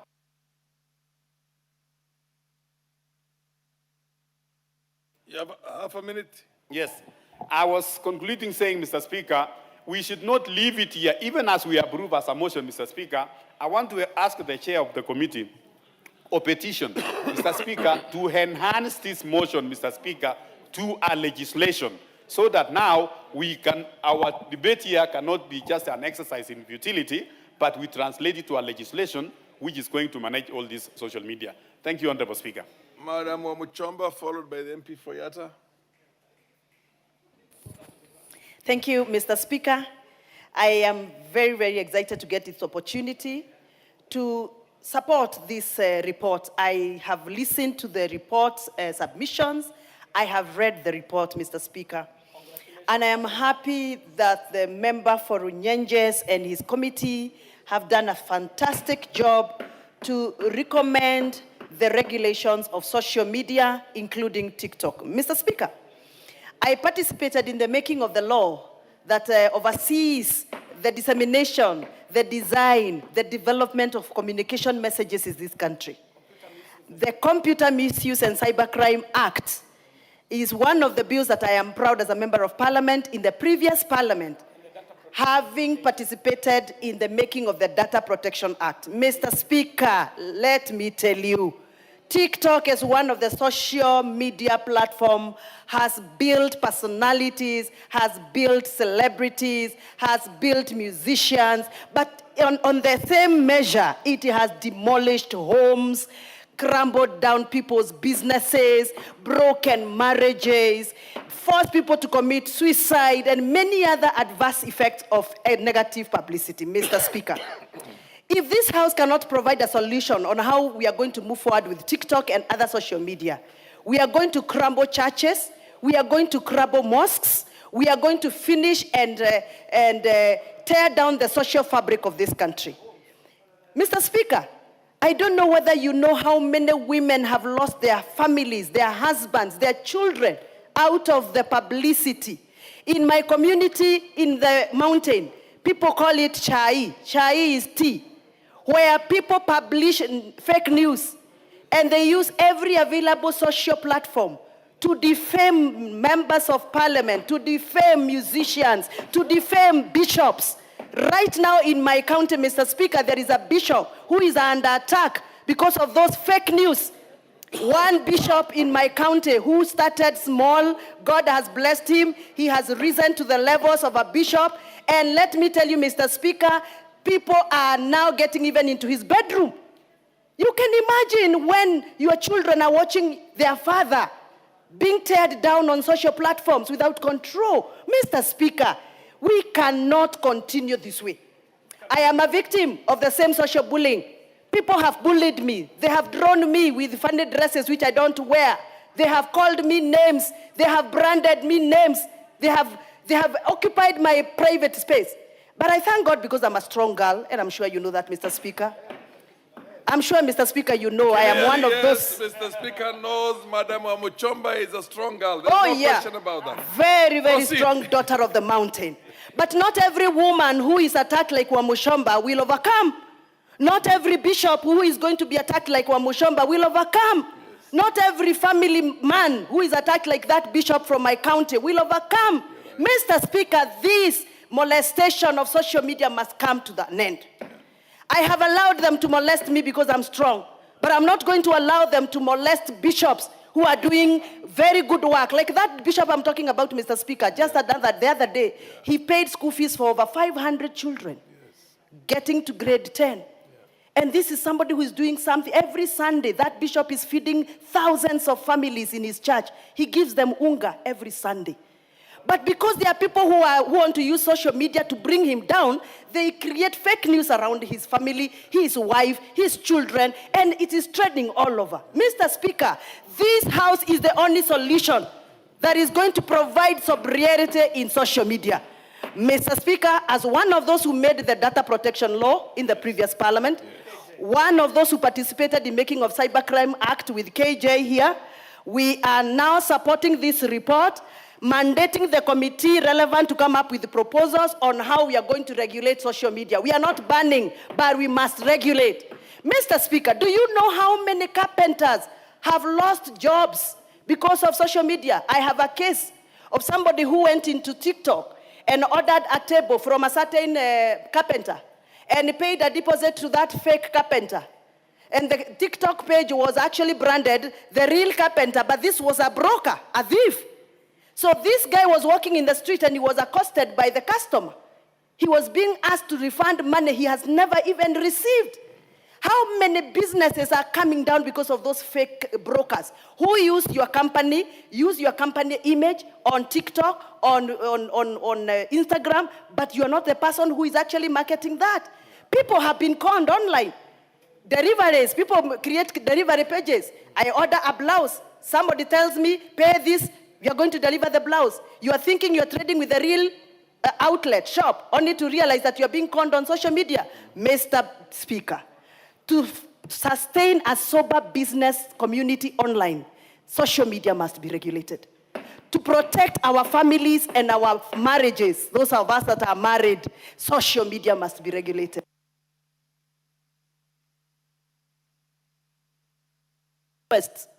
Mr. Speaker, for us to continue having a sober parliament like this one, where we report only what is being handled here as the business of the House, we must regulate social media. Mr. Speaker, we must make sure that this House is the house of solution, a house of intervention, a house that can defend and protect that voiceless woman. You can imagine how those women who are showcased having some affairs with some Russian character are feeling. Those are women with dignity. What would have happened if those women were Russian? What would have been? What would have happened? You can imagine that woman who is seeing herself in every social TikTok, every social media platform, her private parts, her body. You know, all what is going on, Mr. Speaker, is crazy. We have abandoned our social fabric for the sake of publicity. This must be stopped. And the only way to do it is not banning, it is regulating. Mr. Speaker, televisions had the freedom. To some extent, we had to regulate the content. Radio stations had their freedom. To some extent, we regulated the content. Even now, for this new media, we must regulate the content. Thank you, Mr. Speaker. Rest assured that you have the total support of the chair. Total, undivided, 110% support of the Speaker of the Kenyan National Assembly and his deputy. The value system in this country must be protected and families must be protected. And I assure you, anybody who is going to be on this chair will be on your side through and through. Now I think Ngusia, take no more than 5 minutes. Oh, no, it's not Ngusia, MP Fayata. Yes. MP Fayata, eh? Thank you, Mr. Speaker. I thank you actually to the petitioner who brought this particular petition. Yes, Honorable Basil, continue. Yes. I raised to support the petition to regulate the TikTok, and not only TikTok. We should be talking of all social media platforms.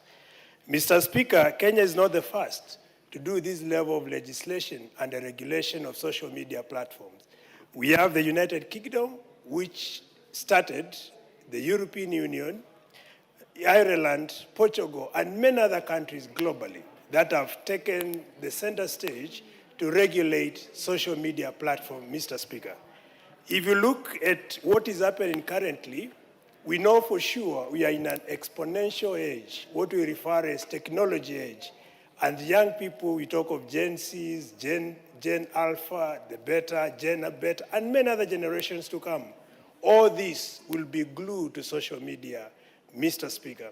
And as a parent, we have a duty to regulate the content, the sites that are being visited by our children, because it's very important to protect these young generations for betterment of this country and many other countries globally. So, Mr. Speaker, if you look at TikTok, for instance, there are many benefits of TikTok. It is used as a creation expression center. We have dancers, we have artists, and so many other people who are actually benefiting and expressing their talent through TikTok. And that is why from onset we said we are not banning, but we are regulating. We have people who are benefiting from employment. They are advertising whatever products they have. Men are even being actually showcasing so many forms of talents within the TikTok and many other social media platforms. There is also an element of education. We have seen situation of healthy tips and many other education activities happening through TikTok and social media platforms. So, Mr. Speaker, what we are doing as House is actually to regulate what appears in the social media platform. And there are many benefits for this regulation.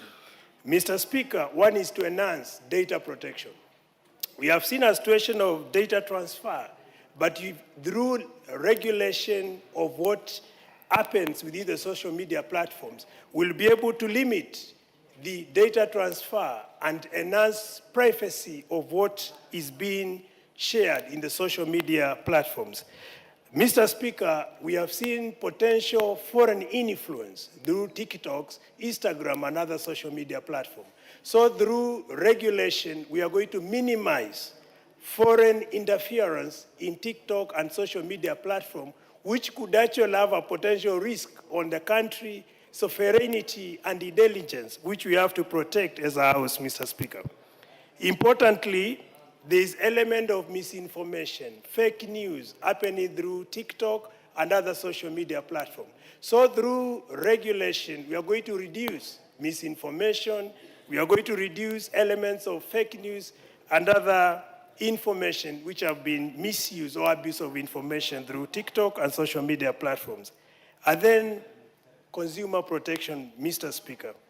We have seen a situation of influencers, people who are paying promotions and who are actually taking advantage of lack of legislation to regulate how TikTok and social media platforms are done. So through this petition, as a House, we are going to come up with the proper laws to regulate this element and reduce or enhance consumer protection, because that's a duty we have to do as legislators.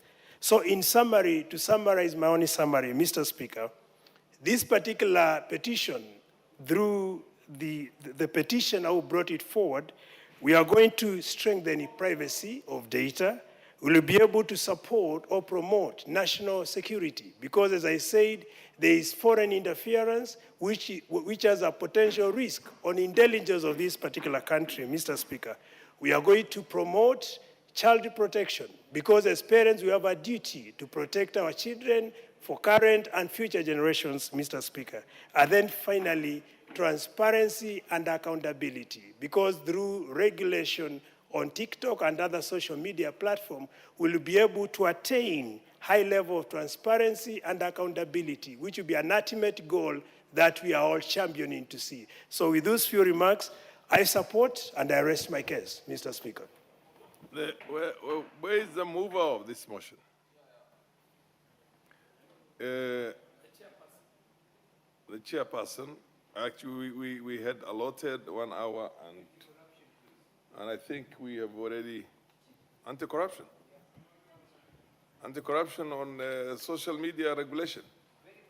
Okay, you got 2 minutes, and then the mover will be called to reply. Thank you, Mr. Chair. I chair the African Parliamentarians Against Corruption. The biggest problem we are having is AI and corruption, TikTok and corruption. The biggest problem, I also sit on the ICT committee. Our ICT Act that we've been working on is over 25 years old, and we are trying to pick up. My own phone is only 2 years old, and the AI is moving very, very fast. The problem of TikTok, I support the motion. China blocked out TikTok. The other day, Mr. Speaker, WorldCom, the people who were taking iris information, and we had taken them to task after 2.5 years, have now deleted that false information they got. TikTok collects false information about everybody. And I think that the only way possible, and Mr. Chair, you and me, we went to certain school. Yes. And change is freeze, change, and unfreeze. The point is here. All the countries who are working on TikTok have done that. First, block it totally. Then work out those items that are working properly and release them over time so that we do not allow the viruses to come in, Mr. Chair. So, Mr. Chair, I support this, but I say we must work properly by blocking TikTok and some of the others, because the other day I saw the whole of Nyayo Stadium shouting the name of our friend Sifuna.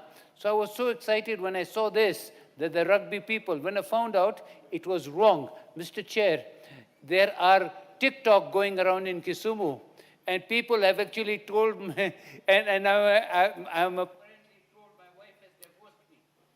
Give him a minute. Let me Yes. just conclude. Mr. Chair, we were shocked when my wife told me something that she is hearing that we are divorced. I said, what do you mean? This is what we're saying is negative. Us politicians will deal with this. But Mr. Chair, we are here. The only way to change is to go freeze, change, and unfreeze. There is no way to say, okay, we will try and do this and this. Like malaria, Mr. Chair, as you're trying to get the vaccination for malaria, the thing changes. So the only way to do it is stop. The way we did COVID, Mr. Chair, we must move physically and fast. An ICT committee that I sit on, we will look into this issue and come back. Those people who are saying that this is a good thing, the gun was a good thing, Mr. Chair. The gun was a good thing. You know what has done? We have had people killing children in the USA.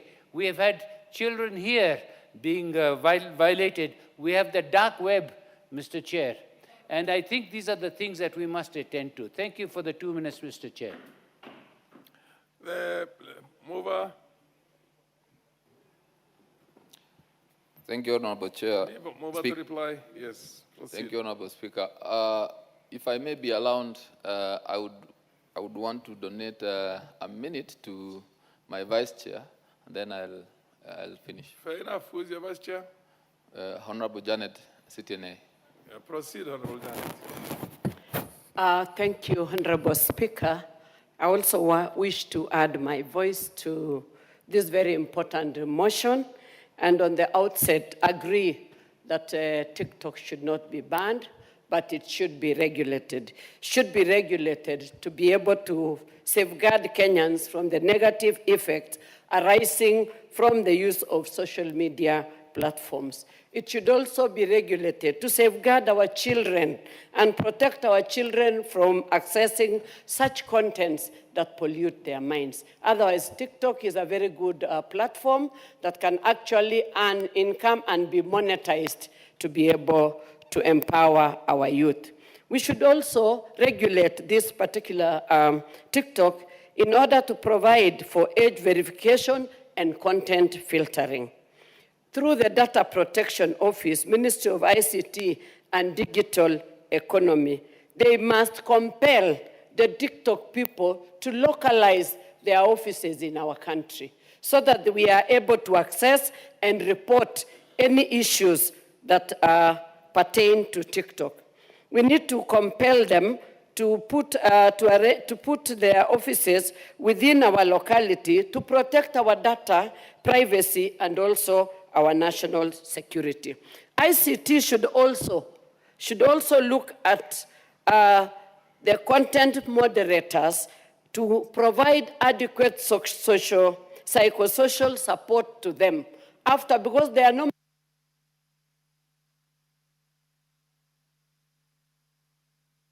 1 minute. I just wanted to say that the TikTok content moderators who are used for many, many hours should be provided with psychosocial support, because that also, after being in that system for a long time, they also need to be cancelled. So there should be psychosocial support for them. And also, we should be able to provide a provision for information and reporting options to be able to flag off the illegal or inappropriate content in time before it goes out to the social and to the public, which is affecting them. So thank you very much, Honorable Speaker, for giving me that opportunity. I will give back to Over MP4. Thank you, Honorable Speaker. And allow me to thank the honorable members who have contributed to this very important motion.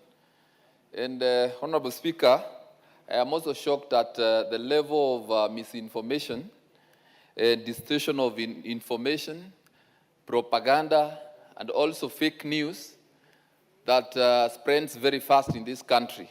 Mr. Speaker, to re-emphasize on the issue that is being discussed here, there is no bill that we are discussing. This is a motion arising or that was brought by a Kenyan by name Bob Dolo, a petitioner who wanted TikTok regulated. And from the contributions from the honorable members who have added their voices to this motion, Honorable Speaker, you have heard that honorable members support this idea because we have a duty and responsibility as leaders to protect even the very young people who are our children from accessing information that is not good for them. So TikTok, no one is going to ban TikTok. No one has indicated that TikTok should be banned.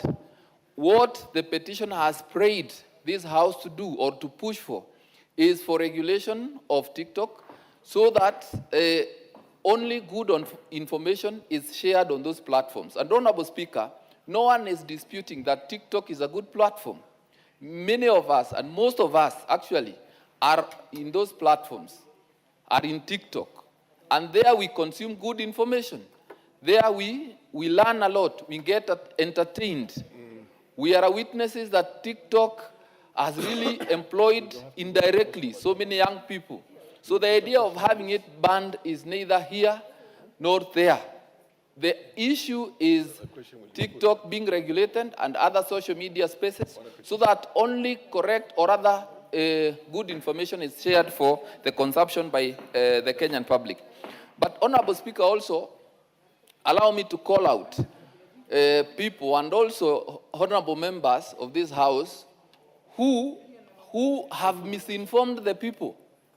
Only 2 hours ago, I have seen the honorable member for Manyata, who has only come here for a minute and gone out. I've seen him in the village misinforming the people that TikTok is being banned.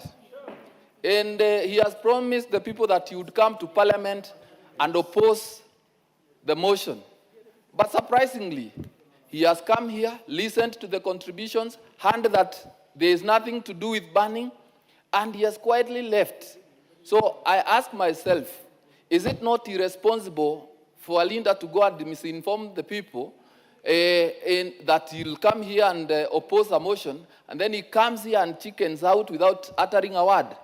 It is irresponsible, and we leaders must take the front seats, take leadership in informing the people on the right information. So, Honorable Speaker, I want to thank all the honorable members who have contributed to this motion, and also the members of the committee, the Public Petitions Committee. And Honorable Speaker, I have also noted that many members have praised the committee, and I want to thank the members of that committee because they have renewed energy and they are very committed. Hardly do I lack a quorum, and I have seen them support the committee's work so diligently. So, Honorable Speaker, I thank you, and I beg to reply. Thank you, Honorable Speaker. Honorable members, I'll now put the question.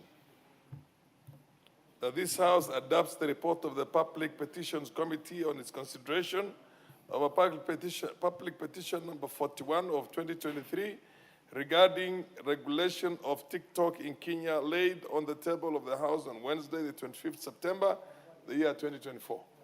Will as many of those opinions say aye? Aye. Will as many of the contrary opinions say nay? The ayes have it. Thank you. Honorable members, we are now moving on a motion of adjournment. And we will call upon the MP for Wajir West. Wajir West, the Honorable Yusuf Farah. Thank you, Mr. Speaker. To move definite matter of urgent national importance to discuss the drought situation in northern Kenya. Proceed. Proceed. Thank you, Mr. Speaker. Honorable Speaker, pursuant to provisions of Standing Order 33, Section 1, I seek the leave of adjournment of the House for purpose of discussing a definite matter of urgent national importance regarding the drought situation in northern Kenya. Honorable Speaker, drought in Kenya is no longer an occasional natural occurrence. It has become a recurring national emergency that continues to erode livelihoods, undermine food security, and threaten the dignity of millions of citizens. What we are witnessing today is not a merely weather event. It is a humanitarian, economic, and environmental crisis.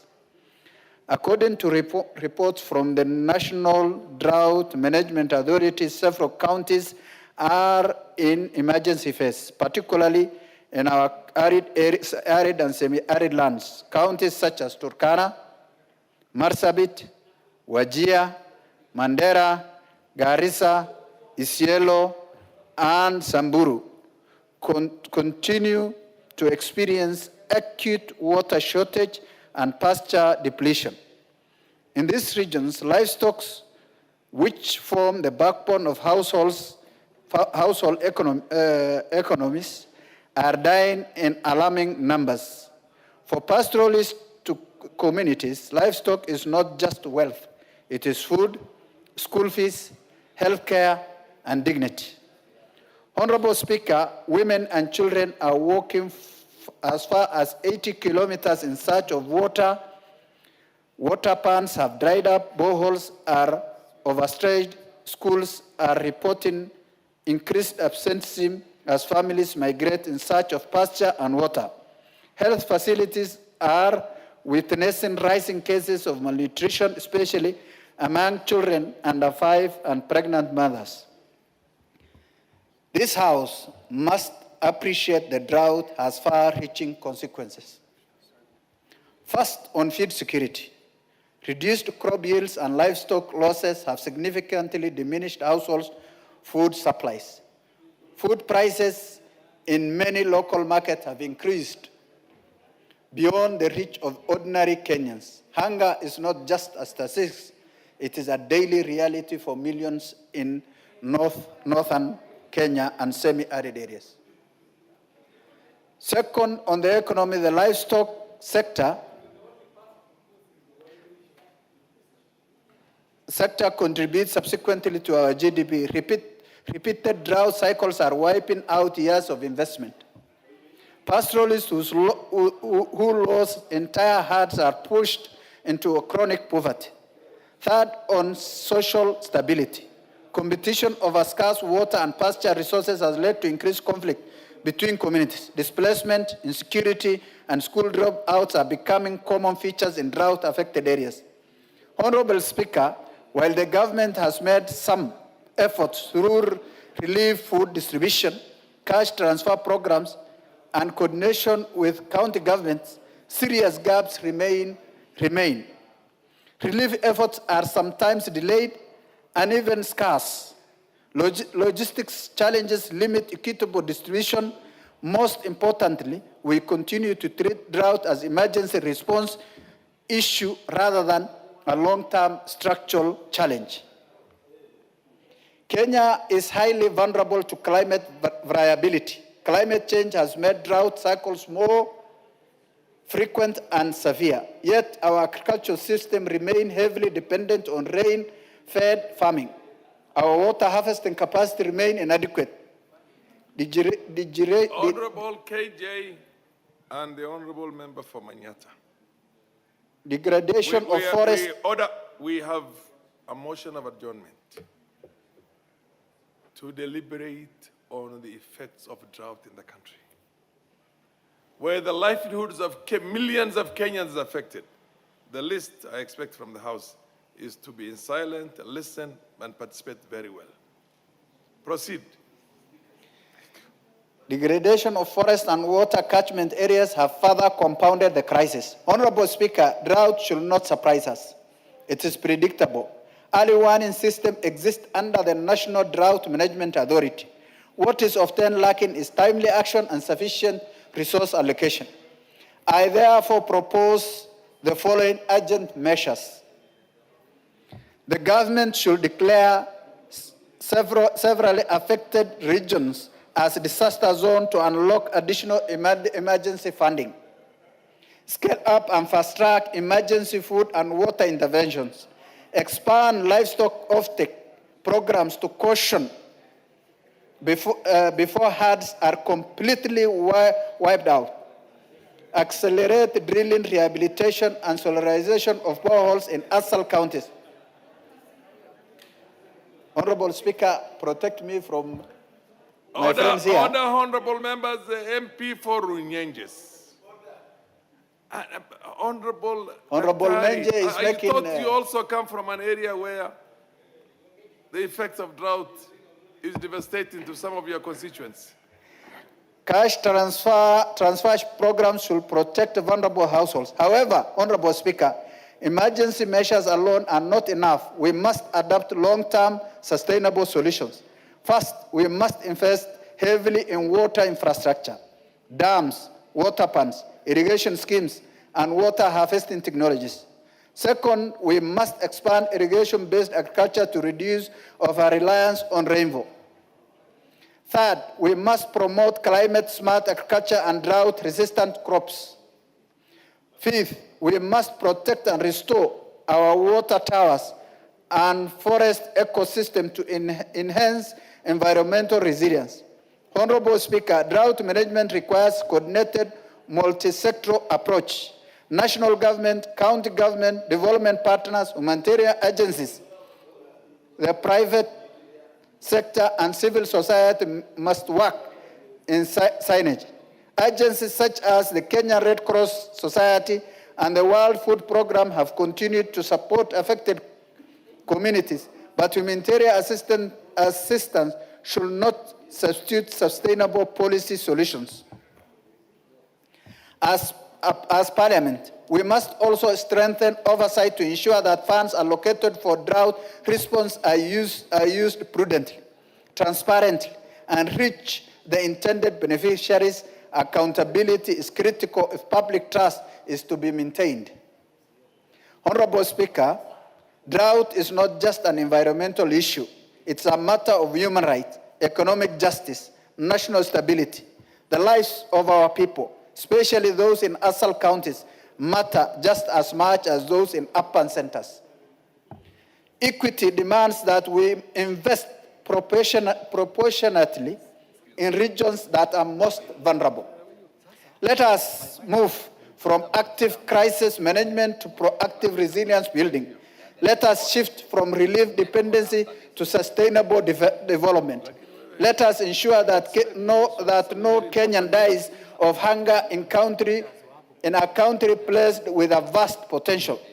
I urge this House to treat the matter of drought with the seriousness it deserves and to push for comprehensive, well-funded, and long-term solutions. Honorable Speaker, I thank you and I beg to move.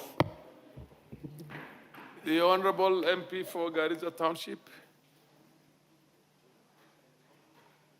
Please give the mic. Thank you very much, Honorable Speaker. In support of the motion raised by my colleague from Wajir West. Honorable Speaker, I don't think many appreciate the kind of situation we are in the northern part of this country in terms of drought, the drought situation in the region. We have had this kind of conversation within this term of this parliament in the past, around 2023, and the same thing is happening today. As has been said before, drought situation or drought cycle is not anymore an emergency issue. We have predictable research and information on it that there will be happening a drought in the course of this year or something like that. But however, we see a limited response from the national government and both the county governments in terms of addressing this issue of recurring drought situation. In our region, sometimes 2025, 2024, there was floods that have ravaged that region, roads destroyed, farms destroyed, and we could not harvest that water. If governments were serious in addressing this issue, they should have taken steps between that time and now to put up water infrastructure in that area. Mr. Speaker, we urgently need urgent interventions during this month of Ramadan especially, where there is lack of water. We need urgent intervention in terms of water tracking, urgent intervention in terms of even human feeds, human food. We need animal feeds. And in the long term, those are short-term measures that we need to put into place. Otherwise, this situation has disrupted the economic activities of that region or social lives, in that people are moving from one area to another, creating conflicts in search of pasture and water. So, and these conflicts will deteriorate into fights, killings, and all that. So, Mr. Speaker, we ask the government, first, to declare this situation as a national disaster. Secondly, interventions from donors and development partners to come on board so that these people can be helped in terms of addressing these issues. It is getting too late for this support to come, in that if at all it comes, we'll have a problem already in place, in that many lives will be lost. Animals are already dying, so coming in at this time is already too late. So instead of waiting to the last minute, we ask the national government to come on board, declare this a disaster so that other donors can come on board. We have engaged many of NGOs and humanitarian agencies who have told us that until and unless the government declares this as a problem, they cannot come in force. So with those few remarks, Honorable Speaker, I support the motion. Thank you. 𝗟𝗜𝗚𝗘𝗠𝗕𝗟𝗬, followed by the Honorable Sene. Every member has 5 minutes. So. Thank you, Mr. Speaker, for giving me an opportunity to contribute to this very important life-saving or life-threatening condition. Mr. Speaker, those of us who come from the northern part of this country are exposed to extreme weather conditions at the moment. Our livelihood, in terms of livestock, is at risk. And if our livestock's life is at risk, then our own lives is in danger. And to avert this, we need reliable source of water, we need reliable pasture, we need food for our people, we need food for our school children.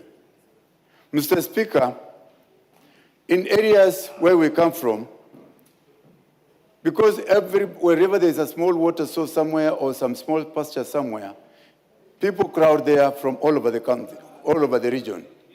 I know at the moment, we have people from Mandera who are in Moyale, and it will cause to unnecessary conflict. It will lead to fights and killings of people. People are not coming from Mandera to Moyale, not because of they want to move, but because the situation dictates that they must move so as to survive. The life of the pastoralist and their property and their wealth should be considered as a national importance. And therefore, the government needs to take this intervention seriously and protect us from unnecessary death from this unfavorable weather condition. I know in parts of the country people may not understand what we are talking about, but truly our people's lives are in danger. And we need protection so that we do not have unnecessary loss. In 2023, millions of livestock were lost. That was translated to billions of Kenya shillings, which were lost. I thought by now we will have been in a position to stand up and say no to this recurring drought. And as one of the former speakers said, members said, the government needs to take this matter serious. If it was coffee or any other product and it's being threatened, they will do something. But if it's our livestock, it seems like there's a slow action and people keep on dragging their feet. And if you ask the ministries concerned, be it the Ministry of ASAL, be it the Ministry of Water, Ministry of Agriculture and Livestock, what is their budget allocation under those sectors that will cover northern part of this country? It is minimal. And it means we have, the government seems not to have taken our situation serious, and we're pleading that our life is important to be saved, and let us save our lives. Let us declare, let the government declare this drought situation a national disaster. Let the government declare. Do you wish to be informed? The MP for... Later, you will inform me in private. Okay. Okay, proceed, inform me. Thank you, Mr. Speaker. I wish to inform the Honorable Dr. Guyo that this issue of livestock, specifically livestock that he has mentioned, that where I come from, Kajiado, Narok, we have been hit by the worst. We have lost the largest number of cattle, sheep, and goat. Order. And it is not just a northern Kenya issue. It is an issue that... Order. You will have your moment. This is not a moment for you to debate this issue. A point of information is a lapse on the part of the member who was on the floor, and you help him. You're not going to proceed. Thank you. I think it's good that the drought situation is not just restricted to northern Kenya. Other people are also having it. And it's not a pleasant thing to have. Our wealth is all in our livestock, and we cannot afford to lose them. We are pleading to the government to declare this thing a national disaster so as to open the gate from other donors so that people will come forward. It's so shameful that we are going around NGOs asking for help, yet we have the government that considers our situation and we are not doing anything to help us. So, Mr. Speaker, with those...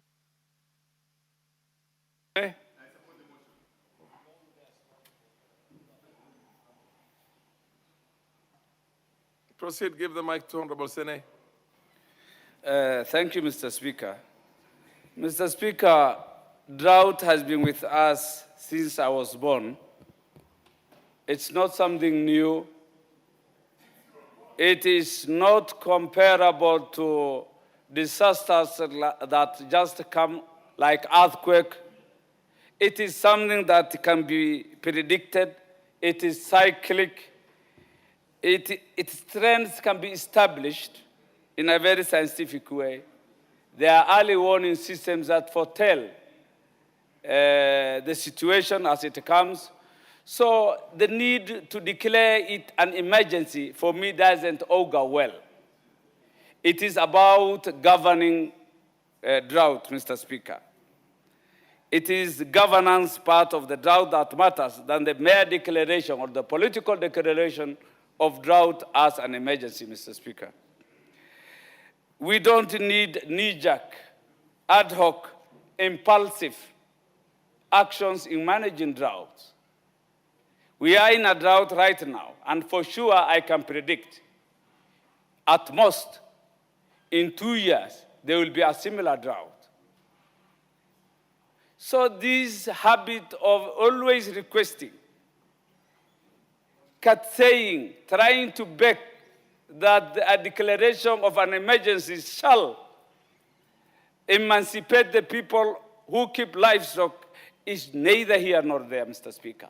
It is a governance issue. Mr. Speaker, we need serious preparedness. Before a drought hits, ordinarily there are vulnerability assessments, risk assessments, which is normal for any government. There must be plans for mitigation. This should have happened so that no life is lost or livelihood is put to risk, Mr. Speaker. So it is about preparedness, pre-planning, putting contingency measures in place, which is all about governance. We need to at least build the resilience of those who are affected, the livestock keepers, so that their vulnerability is built. Their accusation from this shock that has become a normal thing. Drought is a normal thing, Mr. Speaker. It is no longer a new thing. It is not an emergency. It's not an earthquake that hits you without warning. Droughts are known and they will be with us now and into the future. Even the long rains, we are moving forward. There is a possibility, as the early warning signs are trying to indicate, that rain shall be below the normal. That should prepare any institution that has responsibility in managing drought or this kind of job. Mr. Speaker, pasture management is a serious thing that should be done. And that means grazing management and making sure that there are supplementary feedings. If the natural feed is not available because of drought, a government has to make sure that there is supplementary feeding measures to save lives and livestock. Mr. Speaker, water harvesting, we are talking of a drought now. Suppose it rains in March. What will happen in all over the country is another disaster, emergency, in the name of flooding, which will wipe away animals that have already lost their weight, vulnerable people, all will be lost by the rains.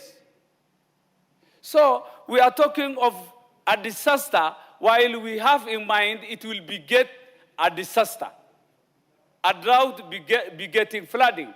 So what shall we do to this flooding, which is a curse and a blessing in equal measure? Mr. Speaker, we need to harvest this water.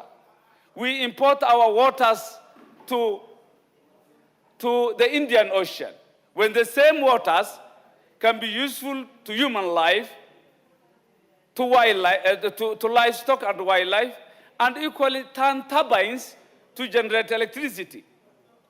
This is a country endowed with resources, but the use of the resources is what is in question, Mr. Speaker.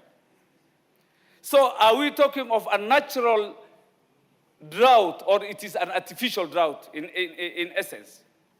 If you fail to manage a drought that is manageable, then it translates to an artificial drought. Give him a minute. Give him 1 minute. Mr. Speaker, I beg for more. A natural drought that is not managed will translate automatically to an artificial drought. So the blame comes back to us for mismanaging, for not governing well. Livestock marketing would have helped these people who are vulnerable. Where is livestock marketing, especially at these times? Dryland farming would have helped not only these arid areas, other parts of the country. Mr. Speaker, social health will also have come if it would have been improved for these people who are affected, because diseases are also there. When you are most vulnerable, diseases also come. So we beg that there should be an enhanced social health care system at this time. Policy and insurance issues would have been something that would have helped these people in the long term, Mr. Speaker. In other words, to conclude because of time, if this drought is not well managed, if we don't manage a particular drought, if there will be inaction on our side, then it proceeds that there will be a dangerous predicament going forward. It will be a cycle of disasters. The Honorable Wako, Naomi. Thank you very much, Honorable Speaker, for giving me this opportunity to add my voice to this debate. And from the onset, I want to say that I support this motion because the situation in ASAL areas is quite bad. It is threatening the lives of human beings. The animals have already started dying. The school-going children are no longer able to attend their classes and concentrate on their education simply because of the challenges. And majority of the pastoralists move from one place to the other, which is affecting the education system in that part of the country. And unfortunately, they will sit for the national exams when the time comes.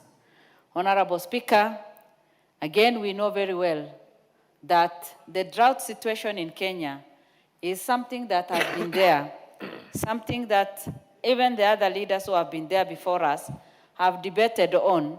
It's something that the government has declared as national disaster, but we have never found a lasting solution. Honorable Speaker, 63 years after independence, we are still handling the drought situation in ASAL areas as if it is a new thing that is coming up. The climate change has worsened this situation. And many of the people who live in ASAL areas, in fact, they are not sure of whether they will survive the following day. Not the following year, not that they fear to die because of sicknesses and other things, but just because they have no food and water, they wonder whether they will survive the following day. Honorable Speaker, you can imagine of an expectant mother who has about 5 children and have no water, have no food, and cannot help her children. And maybe her husband died in the clashes some 2-3 years ago. That is the situation that many women go through. What can we do as a government so that, we can end the suffering of the people? Because it is not even our wish as leaders to keep crying and pleading for support. In fact, we are not happy to do that, but it is the situation that has forced us. The situation on the ground today is so bad such that you wonder how you can even visit your county over the weekend. Honorable Speaker, there is need for us, yes, to declare this as national disaster. But even as we declare this as national disaster, as we encourage other partners to come on board and support Kenya, and as we also plead with the special program to continue giving food, what can the government do so that come 2 years from today, we will not be in the same situation? Thank you, Honorable Speaker, and I support. The Honorable MP for Wadjir South.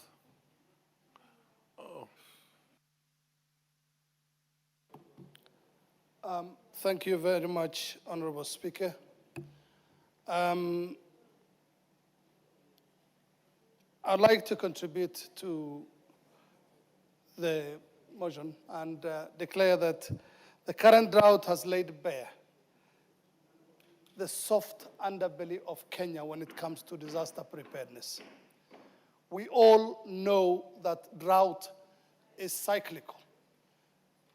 Every 2 years, every 3 years, and even at some point, because of climate change, we've been facing a drought after every 1 year.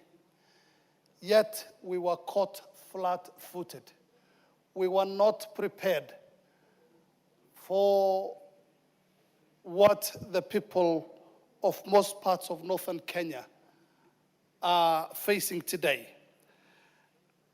And what has been exposed is a deep structural weakness, a very troubling one, as well as a pattern of delayed response that has left people at the mercy of the elements.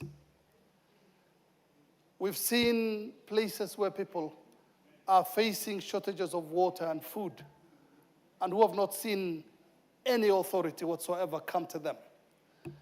County governments, Mr. Speaker, have been, the whole devolution idea was about taking services closer to the people. And county governments have been also caught flat-footed in their response to the current drought. Up until now, there are places and in some counties where the county governments are not doing much in terms of delivering water and much needed aid to the people. This is unfair. They are supposed to be the first line of response to disasters and crises like the drought that we have today. We will call a spade, Mr. Speaker, and not miss our words when our people are not getting the much needed services they need and from the people that they have put their trust in. We have seen county teams who are supposed to be their emergency response. Mr. Speaker, we have seen veterinary officers who are supposed to treat livestock coming with no drugs, expecting the pastoralists who are in the middle of the drought to buy the necessary medicine.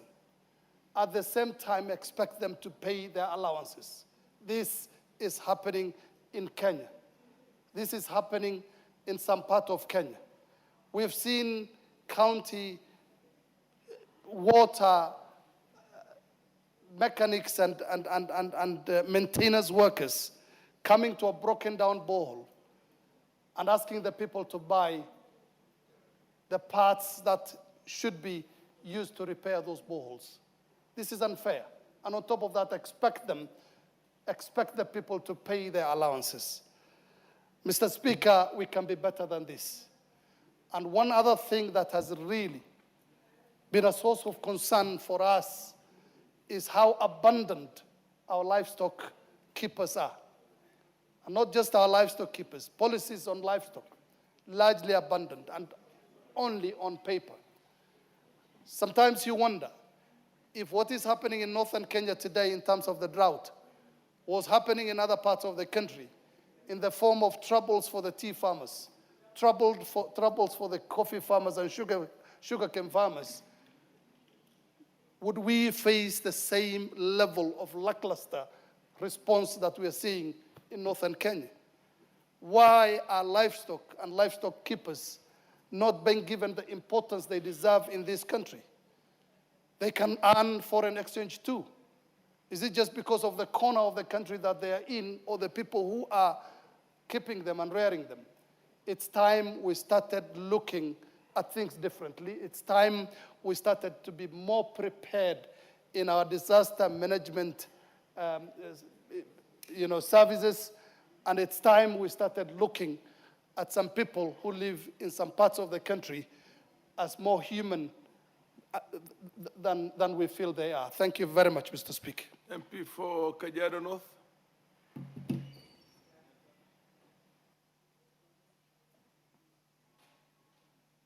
Please give him the mic. Then followed by the MP for 𝗪𝗪𝗪𝗘. The mic. Indeed, yes. I'm coming to the Goretti and Manyata too. Thank you. Thank you, Mr. Speaker. Mr. Speaker, I want to put my voice on this adjournment motion and thank the member who brought this up. Mr. Speaker, northern Kenya and other parts of this country are facing serious drought. Particularly northern Kenya, Mr. Speaker, it disturbs that a government cannot plan for what they know is the obvious. The weathermen predicted, and most importantly, when this government came in, the Kenya Kwanza government came into power, they had ideas on what can be done to avert a situation where continuously you are talking of the same thing. Mr. Speaker, remember the feeding program in northern Kenya was put to a hold because of a number of accountability issues. As we talk today, it continues to get worse in northern Kenya. And somebody has to speak for northern Kenya because it is part of Kenya. Mr. Speaker, you are talking of dams. You are talking of agriculture. These are potential areas where we could have a lot of productivity with proper planning. But Mr. Speaker, even before you talk of going to Singapore, talk of going to Mandera and having to do something that can change the lives of the people there.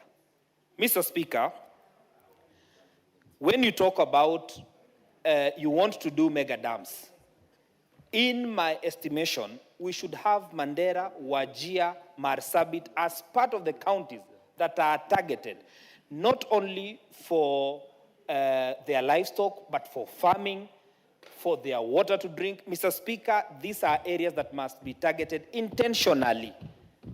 And Mr. Speaker, this is not about going to northern Kenya and saying, you are part of my government. No, it is by actual planning. We should see in the current estimates that will be in the House soon, in the supplementary budget that is supposed to be here, we should see intentions to make sure that there are strategies towards averting the problem that we have. Yes, it should be declared a disaster, and nobody should feel ashamed that Kenya is in this crisis. Because if we do not accept there is a problem, then we will not have means and ways of sorting it out. And I want to thank the members from the northern Kenya because they have raised this issue continuously, but unfortunately the executive has continued to ignore a problem that they know exists. Mr. Speaker, there are parts of this country that were not potentially areas of agriculture, but over time, Taita Taveta, for instance, the lower part of Kajiado, Narok. But over time, because of strategies, there are plans to make sure that there are strategies towards mitigating the problem of drought. I want to say that, Mr. Speaker, if this goes on, it affects all of us. And like they say, whatever affects one directly affects all of us. So I want to speak today that northern Kenya is part of Kenya, and we must put in plans and let the executive not give us stories of saying that they want northern Kenya to be part of government. Let them show by budgeting, by putting in strategies. And let me say also that Kajiado, Narok has also been affected by the same.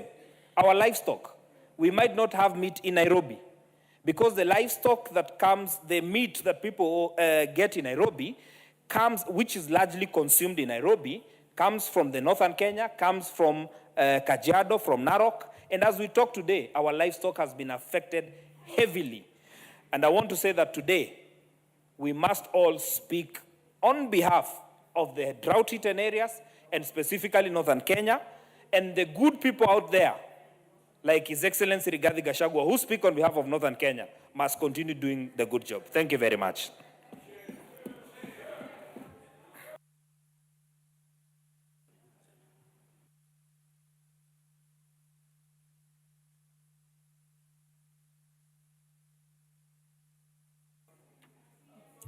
Member for Mwingi North. We'll get to you. We'll get to you. Thank you, Madam Speaker, for giving me this opportunity to contribute on this motion. First, I want to thank the mover of the motion, Honorable Farah, for bringing to the attention of Kenyans the situation that is happening in most part of the country, including Kitui County, because Kitui County neighbors Tana River and the northern frontier, and we normally share the same environmental conditions. So the situation that is being faced in the northeastern Kenya is a similar situation that we are facing in Kitui County, and particularly in my constituency in Mwingi North. So I want to share in the same feelings and the same objectives with the northern Kenya people, because as the speakers have said, drought is something that can be anticipated. It is not like a natural disaster that happens without prediction. So I want to also agree with the members that the government needs to declare this drought a natural disaster to the effect that in the coming budget, they need to factor, the government needs to factor money to provide food for animals and food for human beings so that we can manage with the drought. We are hoping that the anticipated rains that are going to be coming in the month of March may solve or may ease the situation. But in the meantime, animals are dying, goats are dying, sheep are dying, cattle is dying in Mwingi North, and therefore I want to agree with the members from the Northeastern that this is indeed a natural disaster that requires the attention of the government. The same is happening for human consumption or human food, because now, like in my constituency, children are not going to be going to school very soon because there is no food at home.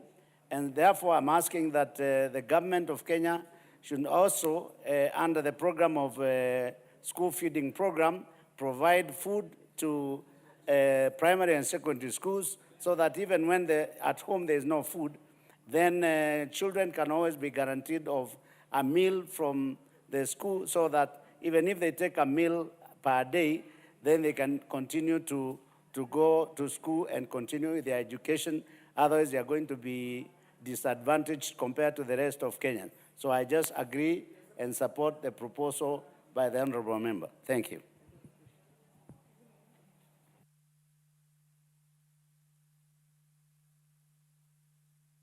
Okay, the honorable member for 𝗪𝗪𝗪. Has he spoken? Thank you, Madam Speaker. From the onset, I wish to give support. I'm in support of this motion by my colleague from Wajir West.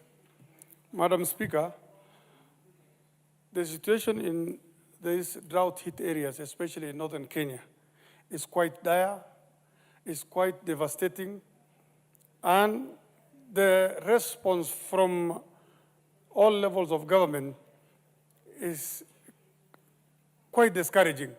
It's quite slow. And at times, the national government, there is tossing between the national government and the county government, where the county government says it doesn't have all the ability to attend to this matter, while the national government tells us that it is the county government to attend to this matter. This is a life and death matter.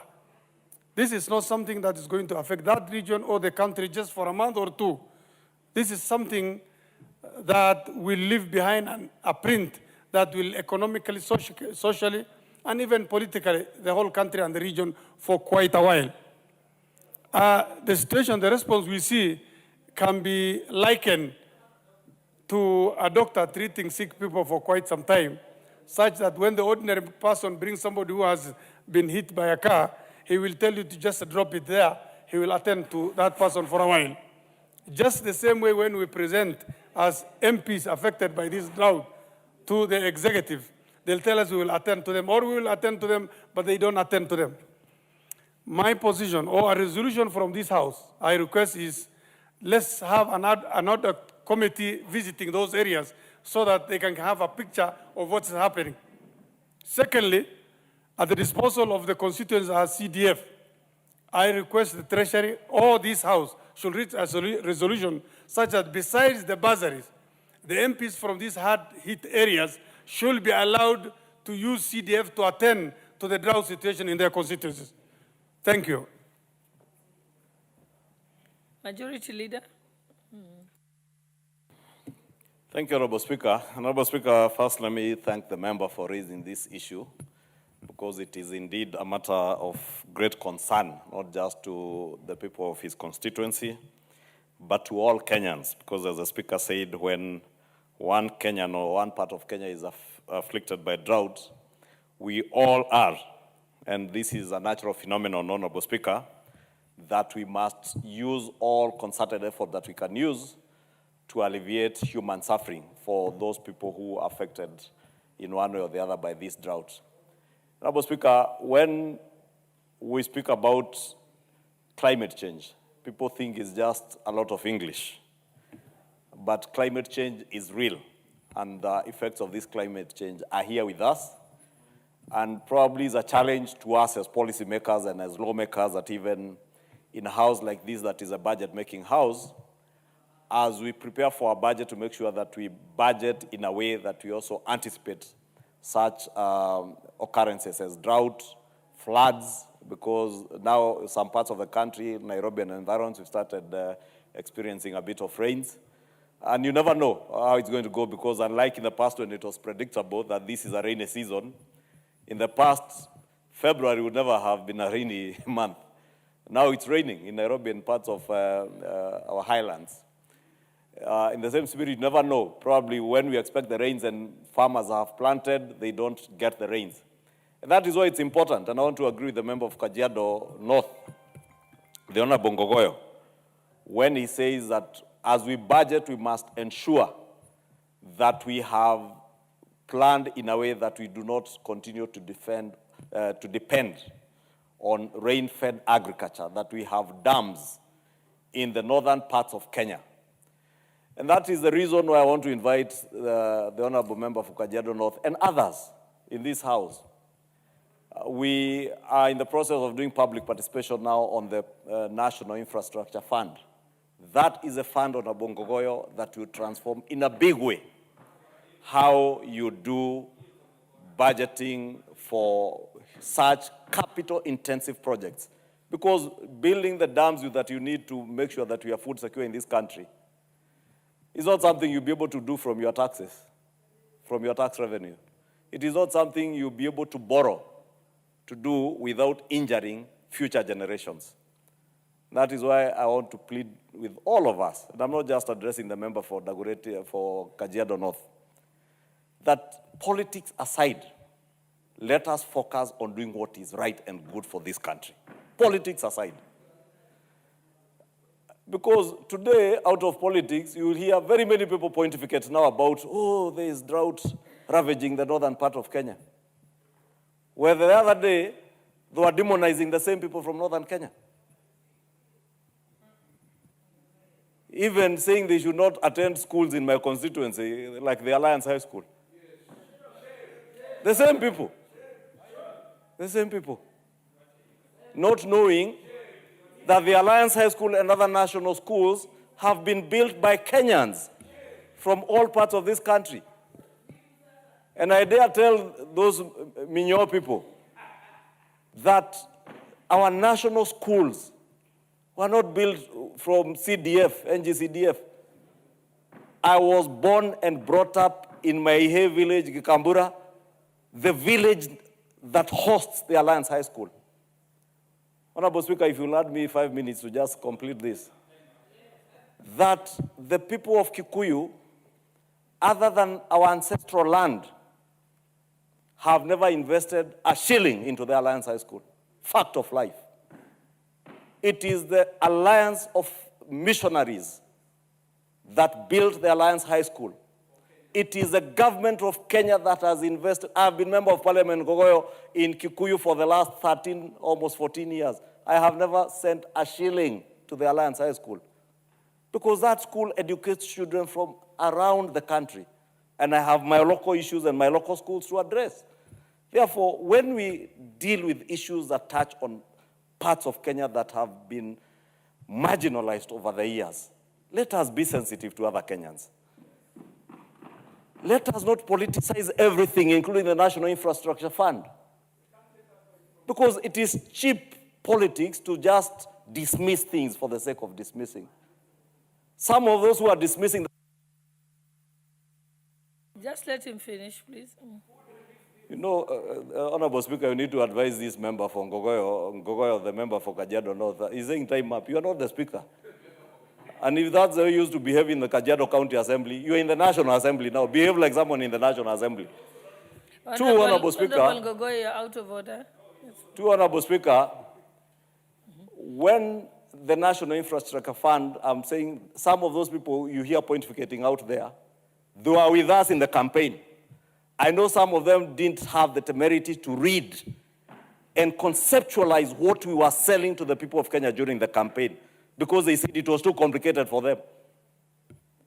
Because on page 10 of the UDA and Kenya Kwanza manifesto, we said we shall establish a national infrastructure bank and a fund that we will mobilize resources from the privatization of state-owned corporations to be able to invest in such capital-intensive projects as the building of dams that the member for Kajiado North speaks about in Mandera, in Garissa, in Kajiado, in Deia, in Kikuyu, in Gatuanyaga, in Thika, or even in parts of Mukurweini, where they also dry areas, semi-arid areas that need, and Kieni, and many other parts of this country. Therefore, Honorable Speaker, we must appreciate where we are. And even as we appreciate where we are, we must think about the future, putting politics aside. And that is why I'm inviting all of us to put politics aside and focus on what is good for this country. In the short term, you may do your politics and imagine you're exciting people, telling them all the manner of nonsense and pitting one community against the other, but it will end up in premium tiers, I will tell you. Just like the debate for shares and who holds what shares in government ended up in super premium tiers. This one also will end in super premium tiers and regret if you continue along that trajectory. I want to invite you and invite all of us to engage in meaningful debate on how we can transform this country. How within 2 to 3 years, at least in the past, we used to count dead bodies across the northern parts of Kenya. I thank God that this year and in the last 3 years, we have not counted a single person dying out of drought in this country. I thank God that today, out of the subsidized fertilizer program, we are being able to give relief food to those who are afflicted by this drought without having to import food out of this country. That is how we have stabilized an economy that was on the verge of collapsing. Because we were importing rice, maize, everything, sugar. Now we can afford to give the people relief food without having to import that relief food. And I want to tell the member of Kajiado North and others, all of us here, watch this space. This country will indeed change. We will live in a country where people can live without having to die out of drought. Lastly, we are the budget-making house. The budget is coming. For the next financial year, a supplementary budget is also on its way to this house. It is not for you to stand here and tell, oh, we hope they will put money. It is not anybody to put. It is you as a member of parliament. If you really have the concerns of the people you represent in Kajiado, come and make sure that during the budget-making process, you have appropriated enough money to give to the Ministry for ASAL or the State Department for ASAL to be able to provide not just relief food for human beings, but also to make sure you do not lose livestock. And I'm happy because I had an engagement as I listened to people speak here. I was on phone with the minister, who fortunately is a former member of this house, the Honorable Ruku. And he has assured me, and indeed, he will be appearing here, Honorable Speaker. That is why I came down to assure you as a house. The Honorable CS Ruku, we will be inviting him to come and update this house on measures the government has taken to alleviate the suffering of people, including to stem the rising losses of livestock, whether it's camels, whether it's goats, sheep, and cattle. Because as somebody has alluded to here, even cattle suffer during droughts, and we must alleviate even the suffering of our animals, including our wildlife in our parks. Because when there is no water, when it's not raining, even our wildlife in the parks needs water. And it's earning resources for us. Speaker.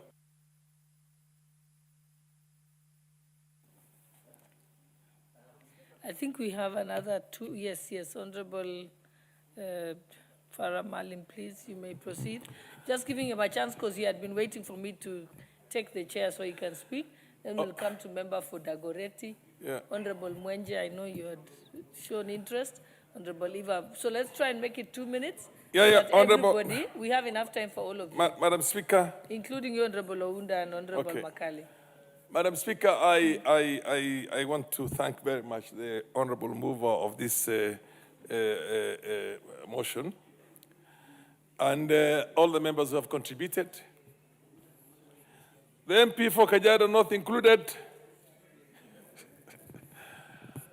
Madam Speaker, we have a problem. It's not for lack of the, I want the majority leader to listen to this. Majority leader. Madam Speaker, protect me from KJ, the majority leader. And is required I to want pay you attention. to listen, majority leader. The MP for Manyata should not keep you busy. It's not for lack of, yes. Yeah, inform me. Thank you, Honorable Speaker, and my apologies because I got indulged by the member for Manyata on drought-related issues, and I wanted to inform the Honorable Farah that the member for Manyata, I was informing the member of Manyata that before he was born, there was a DO who stole relief food. Yes. A DO who was charged with taking care of people during a time of drought like this. Yes. That DO then rose to be a deputy president who was impeached. So I was only telling the member for Manyata, that DO that stole relief food, you know him. Thank you for the information. Madam Speaker, Honorable, the MP for Manyata, you'll have your moment. Madam Speaker, let me take my moment. We'll give you a chance, member for Manyata. Honorable Majority Leader, it's not for lack of goodwill from the government to try to put in resources for this drought. It's the issue of how those resources are used. For example, you will talk about special programs. Special programs is there. It's for life-saving human lives. When you're dealing with livestock, there's a State Department for livestock, for God's sake. That money was allocated to the State Department for livestock, and within 24 hours, it was changed and brought again to special programs. At that time, the State Department for livestock had already started the procurement of 1 million bales of hay in Makueni. And the trucks were on the way. The trucks were ready to move that so that livestock is saved. You know what? When that was changed, brought back to what they call special programs, all they did is that they took 4 vehicles, 4 truck and trailers to Mandera. That's it. The 1 million bales of hay is sitting in Makueni. This money is not going to be used, the 1 billion shillings that was set aside. And I want the minister to hear this. I want the deputy president to hear this. I want our president to hear this. It's not because of the lack of goodwill. It's the intention. It's the intention. By now, livestock would have been saved everywhere. Within 24 hours, we were going to have 1 million bales all over the country where livestock is affected. We were going to have money available in the boreholes so that the animals, the water can be trucked from the boreholes into the interior where the animals have already gone there in search of hay. Because animals die because they go for hay for half a day or 2 days and then they come back for the water. They die on the track. But if you take the hay itself, or rather you take the water to where the animals are having the hay, or they're having the grass, or they're having the vegetation, they will not die. And for us to be able to deal with this thing, there's an expert department called the Livestock Department. It's a State Department. Why are we not using them? I'll tell you why we're not using them. Something has got to be done about corruption in this country. I don't think we have even used 100 million shillings out of that billion which was set aside now. And not less than 20% of the livestock is already dead. Because for you to save livestock, you must rush in with water. You must rush in with hay. The transport is available. The hay is available in the country. Even the animal feeds. I am purchasing now 150 tons from people who make animal feeds in Madeira. And you cannot believe it, 2 kilograms of that can make a difference between whether the animal dies or not. 150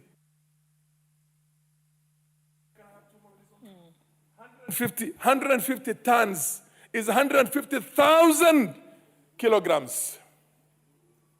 Imagine how many animals you can save as a result of that.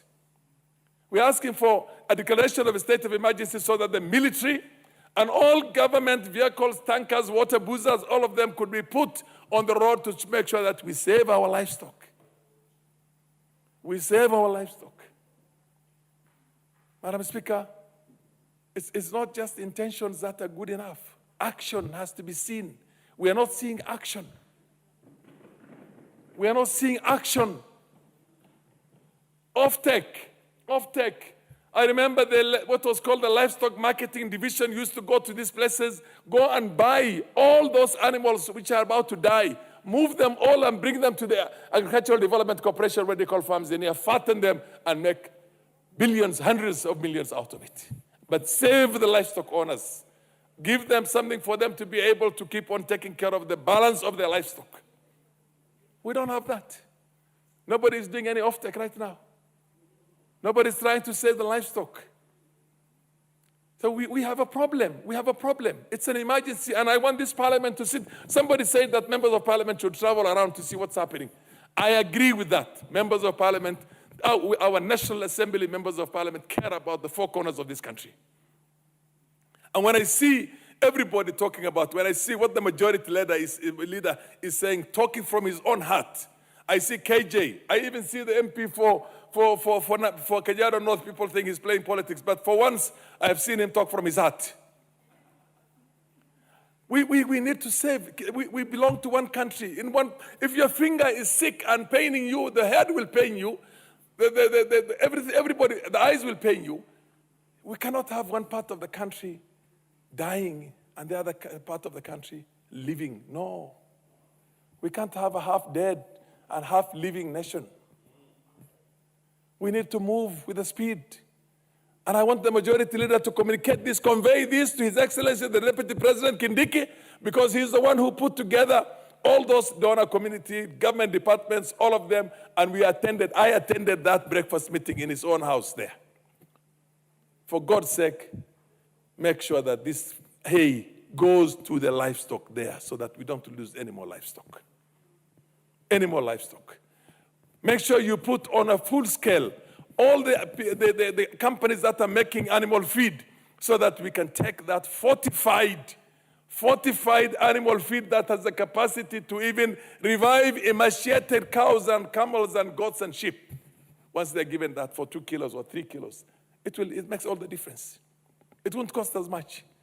I'm 100% sure it's going to cost us less than the billion shillings that was set aside. It's just a question of prudently using this and the resources going to where our mouth is. Save the livestock and save the livestock owners. We do have sufficient relief food to save the Kenyans. Nobody's going to die of hunger.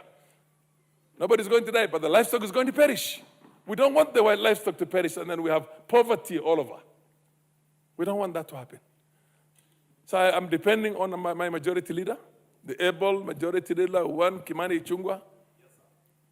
With all the respect we have for you, make sure this information gets to the powers that be this evening.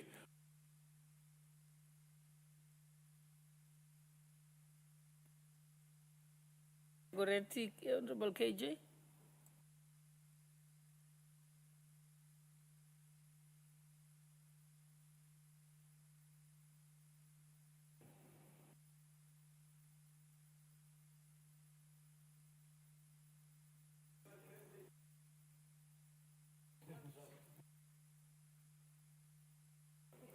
Madam Speaker, I must thank you for the opportunity to contribute to this very important motion.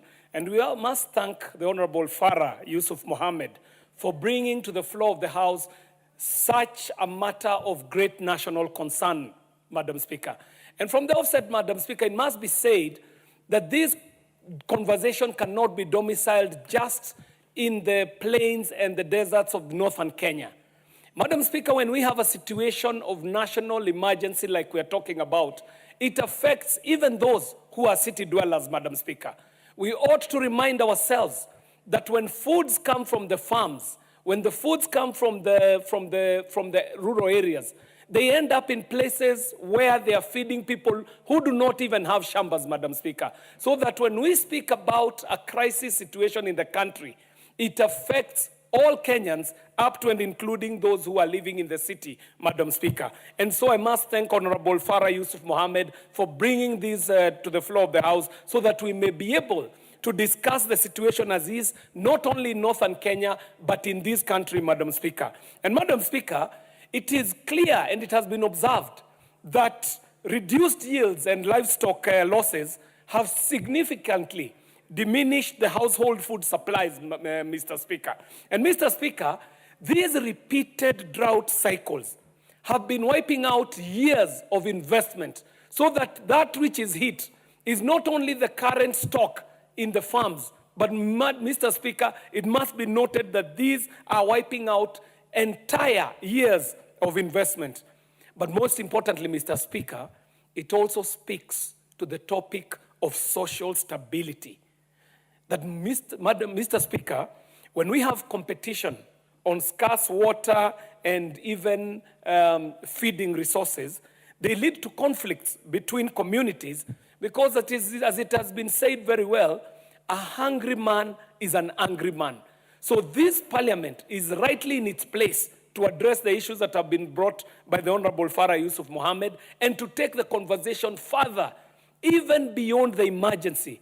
And that is why, Mr. Speaker, it must be said that this year, even as we are meeting and facing such a crisis, we also should count what is accruing from good decisions that have been made in the recent past, Mr. Speaker.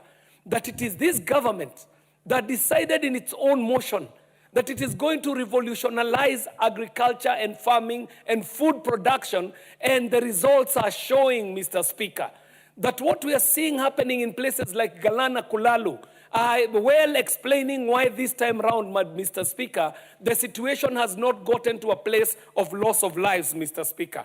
And so it is important to now look forward and see what needs to happen, Mr. Speaker.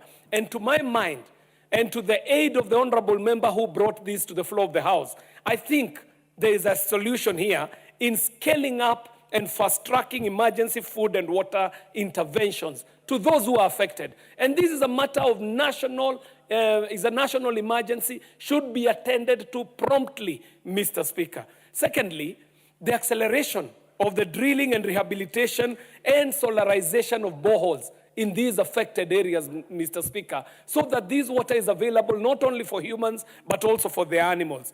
Mr. Speaker, the expansion of the cash transfers, the programs that protect the vulnerable households, needs to be stepped up in these areas, Mr. Speaker, so that it is of help to those who are affected. Finally, Mr. Speaker, as a solution, it must be important for this House to start conversing about school feeding in our schools, Mr. Speaker. The plans that were previously in place for school feeding were totally out of date, Mr. Speaker. And we must take constituencies like the 𝗥𝗡𝗄𝗧𝗖𝗛 constituency and see what is happening in the food and the school feeding program that can be emulated across the country, and affordably so, with resources that this country can afford, rather than giving these funds to charlatan agencies that disappear with these emergency monies and with nothing to show on the ground. Each and every single member of parliament in this House is able, and it has been proven, is able to put up a school feeding program that is not only affordable, but offers nutritious food to the learners, as we have done in the 𝗥𝗡𝗄𝗧𝗖𝗛 constituency from the year 20, I would imagine, from 2 years before the last election up to date, a program that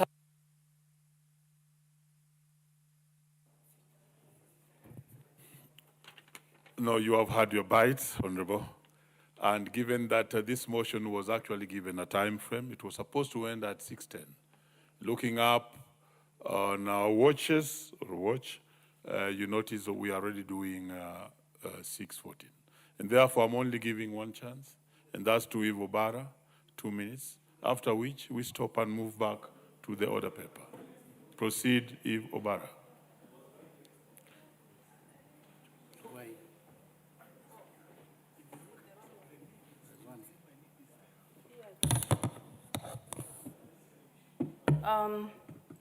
Thank you very much, Mr. Speaker.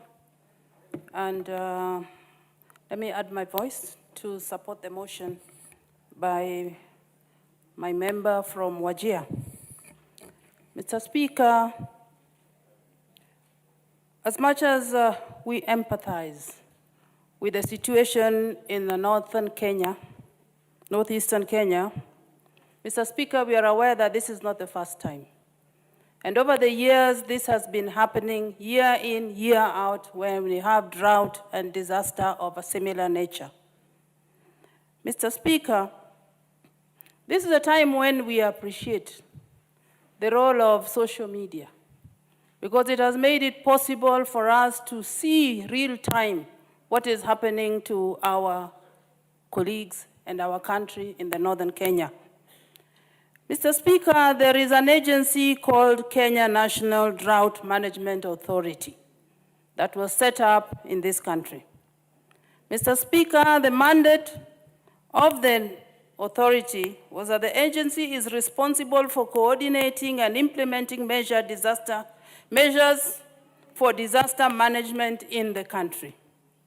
Mr. Speaker, the question therefore is, what has the authority done since it was set up? Mr. Speaker, we'd like to know what kind of strategies did they put in place to mitigate similar problems that we now have. Mr. Speaker, it's about time that maybe, because this has been a perennial problem, it's about time, Mr. Speaker, that we actually summon the CS for labor, I think this is where it falls under, and the CEO of this authority, so that they can tell us what is the problem and what kind of measures have they put in place over the years. Mr. Speaker, this cannot be a talk shop where we come and ask for disaster, declaring a disaster. In 2023, we also declared a disaster, and nothing has been done because the problem continues. We must start holding CEOs or officers to account for the jobs that they've been given to do. Thank you very much, and once again, I support the motion. Thank you. Very well, honorable members. I know the interest was very overwhelming. If I were on the floor, I would really also would have been interested. But then the time set out for this adjournment motion is actually done, and therefore we have to go back to the order paper. And allow me then to call out for the next order. Order number 11, motion, consideration of the privileges and immunities, the Global Center for Adaptation Order 2025. The chair of the Delegated Legislation Committee had actually indicated to us that is attending another important matter concerning the House, and therefore that matter will be pended until the next session. Move to the next order. Order number 12, the National Cohesion and Integration Bill, National Assembly Bill number 74 of 2023. The chairperson, Committee on National Cohesion and Integration, is in the House. Mheshimiwa Nzengu, you are doing it? Doing it, yes. Proceed. Thank you, Mr. Speaker. Honorable Speaker, I beg to move that the National Cohesion and Integration Bill, National Assembly Bills number 74 of 2023, be read a second time. By way of introduction, Mr. Speaker, this bill aims to repeal the National Cohesion and Integration Act, Cap 7, and the National Cohesion and Integration Act, Cap 7, and was enacted as a direct response to the post-election violence that rocked the country in 2007 and early 2008. The violence heightened deep ethnic tensions and inequalities, as well as the failure of state institutions to manage diversity and enforce law and order. There was initiated a reform agenda aimed at addressing the root causes of the conflict, one of which was ethnic discrimination and incitement. As part of this, Parliament enacted the National Cohesion and Integration Act, number 12 of 2008 in September 2008. The National Cohesion and Integration Act is being repealed because It was introduced prior to the Constitution of 2010. The primary objective of this bill is to ensure alignment with the Constitution. Mr. Speaker, sir, I now seek to highlight the provisions contained in this bill. Honorable Speaker, the bill aims to align its provisions with the present constitutional dispensation and structure of government by giving effect to the Articles 10 and Article 27 of the Constitution on the promotion of national unity and non-discrimination. Honorable Speaker, the bill provides for the establishment of the National Cohesion and Integration Commission, comprising of a chairperson and 8 other members nominated by the President for the appointment and approved by the National Assembly, who are to serve for a 3-year term and are eligible for one additional 3-year term. Honorable Speaker, the bill makes provisions for functions of the National Cohesion and Integration Commission to develop policies for the promotion of national values and principles of governance. The second function is to promote equal access and enjoyment by persons of different ethnic, racial, or social origins to services and facilities provided by the government and private entities. Honorable Speaker, additionally, the bill stipulates for the headquarters of the Commission to be in Nairobi, but mandates the Commission to establish 9 regional offices in the country. The importance of having various branches is to ensure that its services are accessible to all parts of the country. Honorable Speaker, the bill also addresses the issue of ethnic discrimination. It gives instances when a person is considered to discriminate against another, whether directly or indirectly. Such instances include, for example, if on ethnic grounds the person treats another person less favorably than he or she would treat another person. It also arises if a person applies to another person a requirement or a condition which would apply to persons of another ethnic group, but the person cannot show to be justifiable irrespective of the color, race, nationality, or ethnic or national origins of the person to whom it is applied, and it is to the detriment of the person because that person cannot comply with it. Honorable Speaker, the bill also highlights issues on discrimination in employment. It requires every public entity to ensure representation of the diversity of people of Kenya in the employment of staff and to afford adequate and equal opportunities for appointment, training, and promotion at all levels of public service to members of all ethnic groups.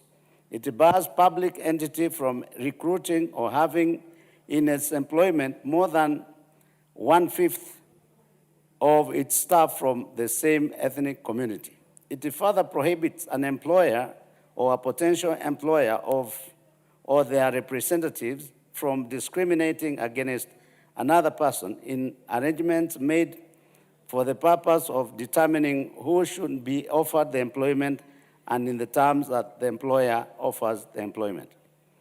Honorable Speaker, in addition to the outlined expectation, the bill further promotes affirmative action by encouraging employment of individuals from underrepresented ethnic groups in sectors where their cultural identity, heritage, or lived experience is essential to the authenticity and effectiveness of the work.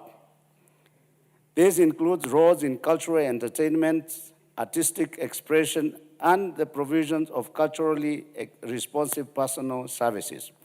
The bill affirms that such measures do not constitute discrimination, but are instead necessary steps toward achieving a substantive equity and inclusion within the workforce. Honorable Speaker, further, the bill addresses the issues of discrimination in access to and distribution of resources. It mandates that as far as practical, public resources should be distributed equitably and geographically, taking into account Kenya's diversity, population distribution, and poverty index. Honorable Speaker, it is worth noting that the bill also addresses the issue of hate speech. It highlights actions that amount to hate speech and makes it an offense if the person intends to stir up ethnic hatred or having regard to all other circumstances, ethnic hatred is likely to be stirred up. Those actions are where a person uses threatening, abusive, or insulting words or behavior or displays any written material that publishes or posts or distributes material in print, electronic, or social media, presents or directs the performance of a play to the public, distributes, shows, and plays a recording of visual images, or produces, or directs a program which is threatening, abusive, or uses insulting words or behavior. Additionally, Mr. Speaker, the bill states persons who may make complaints to the Commission. A person acting in their own interest, a person acting on behalf of another person who cannot act in their own name, a person acting as a member of a group or class of persons, a person acting in the public interest, or an association acting in the interest of one or more of its members. Further, a complaint may be made by or against an individual, a body of persons, whether corporate or unincorporated, a public or private organization, the government, or a specific body or officer of the government. The bill provides for the manner of lodging complaint, which may be oral or in writing. Where a complaint is made orally, the bill mandates the Commission to cause the complaint to be reduced into writing. The complaint is to be in such a form. Honorable Speaker, the committee received submissions through oral presentation and written memoranda from the following institutions: the Executive Office of the President, the National Cohesion and Integration Commission, the Office of the Attorney General, the National Gender and Equality Commission, the National Police Service, the Judicial Service Commission, and the Office of the Director of Public Prosecution. Honorable Speaker, I wish to highlight that pursuant to Article 118 of the Constitution and the National Assembly Standing Order number 127, the committee undertook public participation as contained in its report. Based on the submissions received, the committee noted that there is need to incorporate peace building and peace building projects in the bill. The committee will propose amendments of various clauses in the bill to incorporate peace building. Honorable Speaker, the committee will propose an amendment to empower the Commission with the authority to sanction or take appropriate action against witnesses who fail to comply with its summons. This is intended to enhance the Commission's effectiveness in executing its mandate. Honorable Speaker, after reviewing the bill and stakeholder submission, the committee finds that while the bill provides clarity in transition of certain aspects, there is a need to amend the bill to ensure effective implementation if enacted. For this reason, the committee recommends that the House approve the bill with amendments. As I conclude, Mr. Speaker, I wish to assure the honorable members that the proposals in the bill comply with the provisions of the Constitution and the standing orders. The bill will not only promote national unity, but also promote values and principles of public service set out under Article 232 of the Constitution. Finally, I wish to commend the Select Committee on National Cohesion and Equal Opportunity for its diligent work in reviewing and strengthening this vital legislation. Honorable Speaker, I urge the Assembly to consider the findings and support the committee's recommendation to approve the bill with amendments as the committee will propose during Committee of the Whole House. Honorable Speaker, I wanted Honorable 𝗟𝗑𝗡𝗖𝗛 to second, but she seems to be busy. So, Honorable Speaker, I beg to move and call upon Honorable 𝗟𝗑𝗡𝗖𝗛 to second. Honorable 𝗟𝗑𝗡𝗖𝗛. I second. Thank you.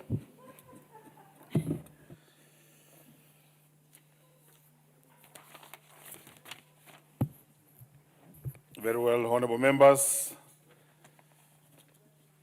I do propose the question that the National Cohesion and Integration Bill, National Assembly Bill number 74 of 2023, be now read a second time. We can see you very well, economist. That's Honorable Makalimulu. Yeah, thank you, Speaker. Honorable Speaker, I want to support the proposed amendments to the National Integration and Cohesion Act that have led to the bill in the House. I've listened to the mover, Honorable Speaker, and quite a number of amendments have been proposed. But I think as I support those amendments, Honorable Speaker, the committee has said they will be proposing some amendments, and I hope what I will be saying is what they will be proposing. Honorable Speaker, we've interacted with this commission a number of times. We have also seen their work in this country. And what is very frustrating, Honorable Speaker, is that it seems to be a commission which can talk but can't take action. Why am I saying that, Honorable Speaker? Honorable Speaker, I remember in one of their reports, which was tabled in this House, the Commission pointed out clearly that when you look at the civil service and the composition of the personnel in the civil service, in terms of regional balancing and tribal balancing, that about 3 tribes in this country were taking almost all the positions in the civil service. And my expectation would have been that with that kind of observation, Honorable Speaker, that we should have seen drastic measures to ensure that those communities which are not represented well in the civil service find their slots in the civil service. Over time, Honorable Speaker, I don't think that position has changed. How I wish that the amendments which have been proposed by the committee are amendments which are going to ensure that the commission can actually take action on their reports. Because they have so many reports which are all over the place, but I don't think implementation of those reports is being done effectively, Honorable Speaker. Honorable Speaker, at one point, the Kitui County leadership did meet this commission, matters security in our area. We seem to have some conflict between ourselves and the Tana River County. And we agreed on a very clear roadmap on what needs to be done, Honorable Speaker. One of which was clear demarcation of the 2 counties by putting beacons on the border so that we know which is the border for Kitui and which is the border for Tana River. That was last year, Honorable Speaker. Up to now, Honorable Speaker, the agreed roadmap has not been implemented. It's only one item out of that agreed roadmap, which was actually hiring of police reservists, Honorable Speaker. The other items, including, Honorable Speaker, where our own governor has constructed police posts, police stations along the border, and they can't be occupied because Tana River claims those police stations are in their land, Honorable Speaker. Honorable Speaker, because of that, what is happening? Our people are experiencing a lot of insecurity, where people have been killed, where, Honorable Speaker, people have left their homes to go and be squatters within their own county. And to me, the solution to this issue should have been this commission, the National Integration and Cohesion Commission, because they have been given the mandate So, Honorable Speaker, I'm hoping that as we move to the future, Honorable Speaker, we have seen politicians like you and me make very statements which are very divisive in this country. Listening to the mover, he has talked about people who seem to promote division in the country are their candidates. But, Honorable Speaker, how many times have you seen politicians on platforms saying things which are actually very divisive in this country? And they walk scot-free, Honorable Speaker. So, Honorable Speaker, I think now we have a chance as a House to ensure that this commission does their work as expected by Kenyans. So that when I take a mic, Honorable Speaker, and I'm talking publicly, I know my limits. Otherwise, the commission should be there to come immediately and act on me if I go against this particular bill we are amending, Honorable Speaker. So I would want the committee that as you look at, because that will be coming at the level of third reading, Honorable Speaker, we want to see very robust amendments to this act so that these amendments, once passed by this House, will have a commission which can actually address the challenges Kenyans are facing. And I will single out about 3 of them. The first one is the issue of employment in the civil service. We want every Kenyan to feel a sense of belonging. Many times, Honorable Speaker, I've said here that anytime we are approving appointments by the head of state, Honorable Speaker, I've asked, the names you see there, Honorable Speaker, it's always there is no regional balancing. And I've asked, has anybody sat and looked at the totality of these issues, Honorable Speaker?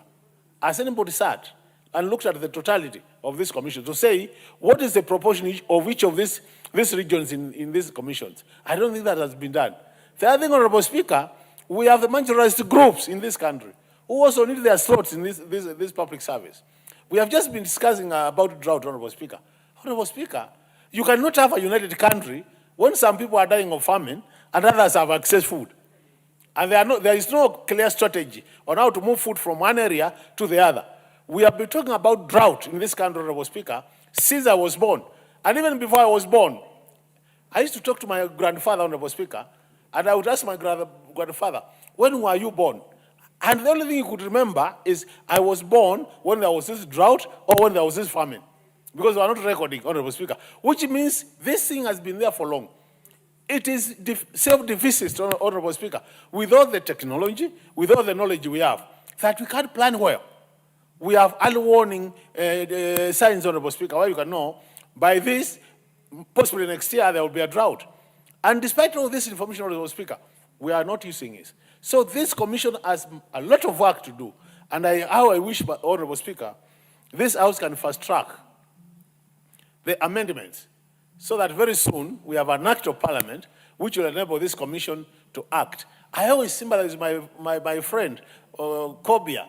You know, being a religious person, Honorable Speaker, anytime you interact with him, the heart is willing to do what you are telling him, but it looks like the hands are tied because of the law. So I think we need to release his hands so that he can combine his religion together with what he believes in to help this country achieve what we want to achieve. Otherwise, I will be supporting these amendments, and I will look at the proposed amendment by the committee. If they don't meet my expectations in terms of to ensure that the commission has the force to act, Honorable Speaker, we will be making further amendments so that we make this commission be a commission which can bite. Currently, it's been assessed by Kenyans as a toothless commission. We don't want to remain in that state. I submit, Honorable Speaker, and I support. Thank you. Very well. Honorable members, I can see very many honorable members here, but the list here is very short. Are we having the Honorable 𝗪𝗓𝗪𝗓 in the House? And then could we then have the Honorable Timothy Toroitich? Is in the House, Honorable Timothy?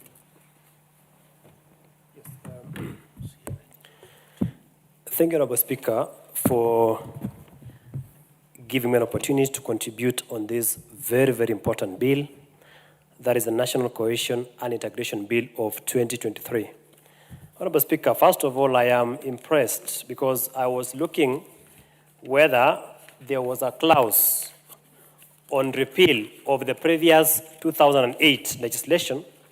Honorable Speaker, I have noted with a lot of satisfaction that clause 85 of this bill provides that this bill repeals Act number 12 of 2008 which was the National Cohesion and Integration Act of 2008.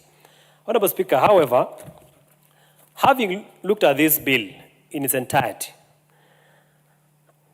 I do not see, the move of the motion has not clearly highlighted the difference between the 2008 legislation and this current bill. Because, Honorable Speaker, under the former law, under the current legislation, which this bill seeks to repeal, we had a problem that the commission currently established under the National Commission and Integration Act of 2008, that the current law does not have an enforcement mechanism.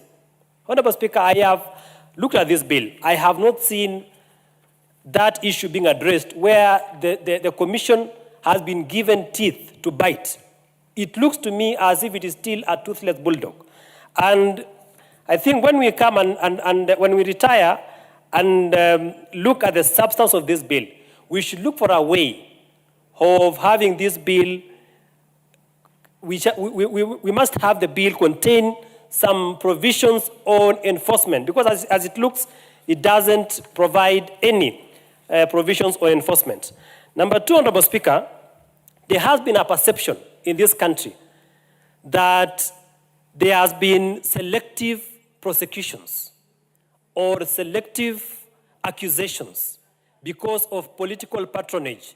I believe, Honorable Speaker, this is a country that we should be a cohesive nation.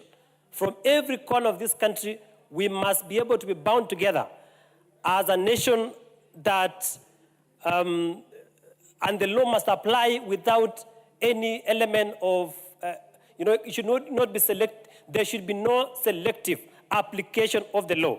Honorable Speaker, this is an issue that this bill must be able to bring out clearly. And I believe when it comes to second reading or the committee of the whole, we should be able to bring amendments to ensure that we avoid perceived prosecution in terms of enforcement of this bill. So, Honorable Speaker, but I've seen certain clauses, Honorable Speaker, that if enforced properly, then we shall be able to realize the purpose of this bill. Honorable Speaker, Clause 7 of the bill talks about powers of the Commission. Clause 7 says the Commission shall have power to summon witnesses for the purpose of giving evidence or for the production of books, plans, or other documents. Honorable Speaker, this is similar to Article 125 of the Constitution, which gives this House powers similar to that of the High Court to summon witnesses to call for evidence.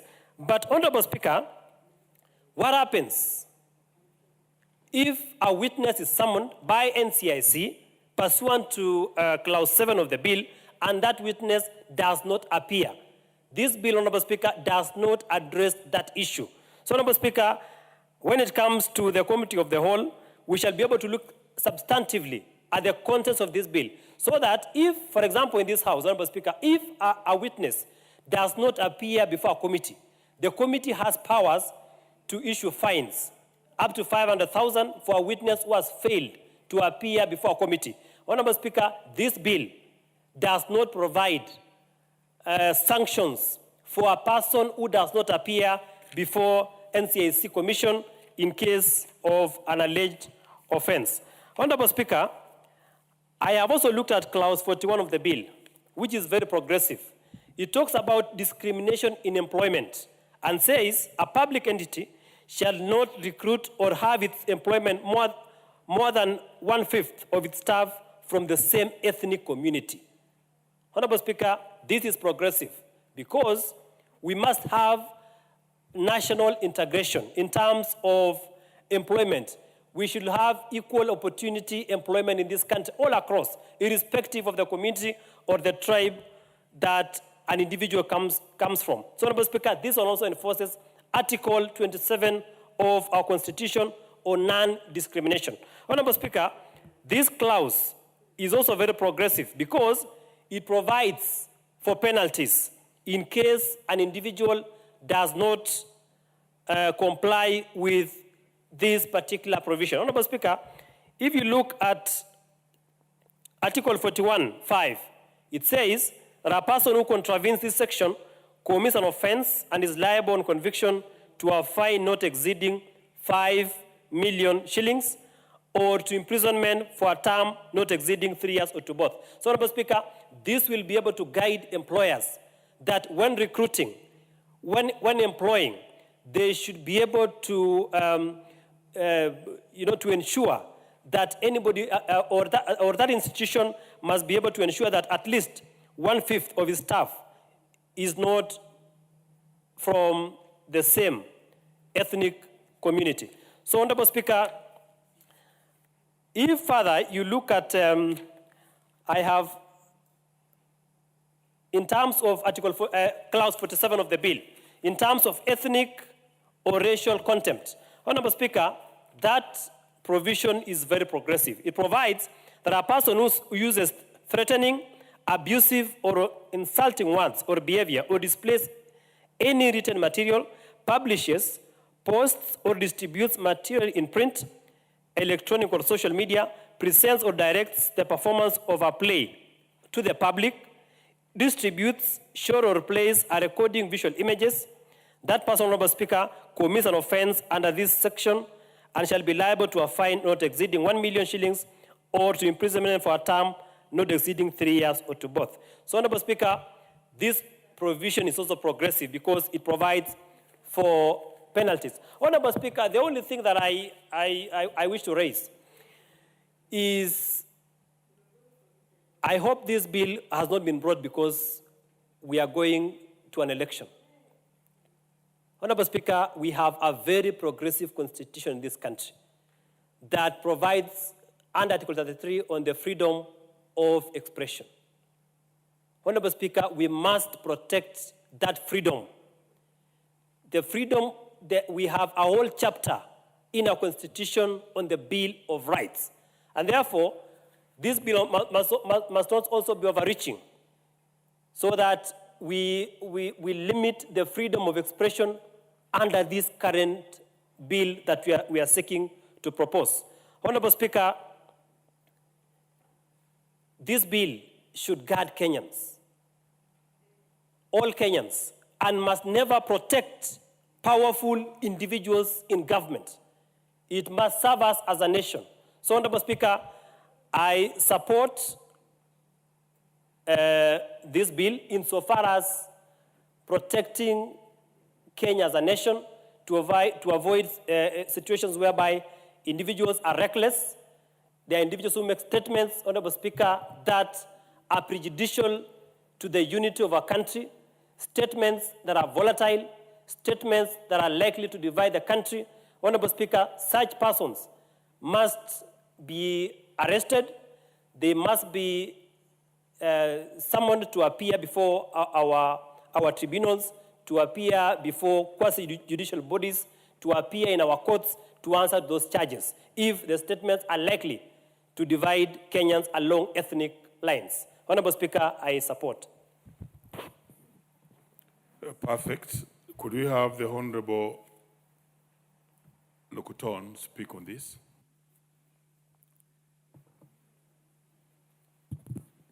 Thank you, Mr. Speaker. Mr. Speaker, I'd like to thank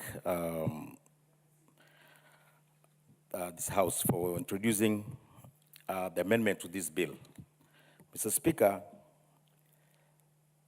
this bill was introduced in 2007 and 8. It was born out of the 2007 and 8 pro-election violence, Mr. Speaker. And Mr. Speaker, it was a noble idea that it was started because it gives hope to many Kenyans that now we'll be able to live peacefully with each other, not hurling insults or even use social media to provoke others. Mr. Speaker, 18 years later, NSIC has very little to show for it, Mr. Speaker, because we still have hate speeches going on, Mr. Speaker, that continue to pollute and poison our airwaves, Mr. Speaker. And as my colleague said, that the NSIC issues directives, prosecutions, but they have no teeth to bite. So, Mr. Speaker, I would love to see the amendments done if they actually address that. Mr. Speaker, on a more important issue is the issue of cohesiveness itself, Mr. Speaker. Mr. Speaker, the marginalized people of northern Kenya and other parts of this country feel disadvantaged more than ever before. Mr. Speaker, this bill was their hope. This bill was going to save them from the discrimination they're facing from the government and other people in this country, Mr. Speaker. Mr. Speaker, the irony of it all is that the very people this commission was supposed to help they are more excluded today than before the NSIC was born. Mr. Speaker, let me read the record of what the NSIC said and itself recently, that its latest audit of ethnic representation in public universities, NSIC found that out of the 27,596 employees, there was not a single individual from 10 Kenyan communities and members of this country, Mr. Speaker, from the 𝗪𝗪𝗪, from the Konso, from the Oromo, from the Rendile, from the Makonde, and many other tribes, Mr. Speaker, ethnic groups, Mr. Speaker. Mr. Speaker, this was what NSIC was made for, to change and make sure that people are not marginalized in this country. Mr. Speaker, the NSIC itself has given us those ethnic groups that they say are not employed, and they've not done any effort to rectify their mistakes, Mr. Speaker. Mr. Speaker, the Commission did nothing about it, apart from holding press conferences, Mr. Speaker, reports, conferences, and then move on to their next agenda. Mr. Speaker, I hope that these amendments in this bill will help save the situation across the public institutions, or even worse, Mr. Speaker. The same NSIC report revealed that about 70% of all jobs in state corporations are held by 5 or 6 ethnic groups. Mr. Speaker, NSIC never addressed that. As a matter of fact, it gotten worse. Mr. Speaker, the marginalized people of this country would long to be included in the development of Kenya. And Mr. Speaker, if NSIC, with its amendments coming up, are able to address that issue, then we will have something to talk about, because I know at the moment NSIC has failed Kenyans. Thank you, Mr. Speaker. I beg to support. The Honorable 𝗪𝗪𝗪𝗘𝗠𝗕𝗟𝗬.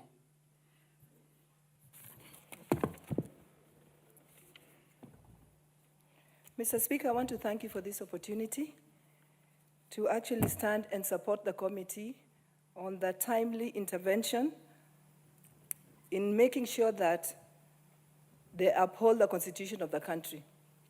Mr. Speaker, the Kenyan Constitution is the supreme law of this land, and any law must abide or align itself with that Constitution. So I want to congratulate the committee for actually seeing it fit that they want to bring these amendments to ensure that the National Cohesion and Integration Commission bill would actually align itself to that, to our Constitution.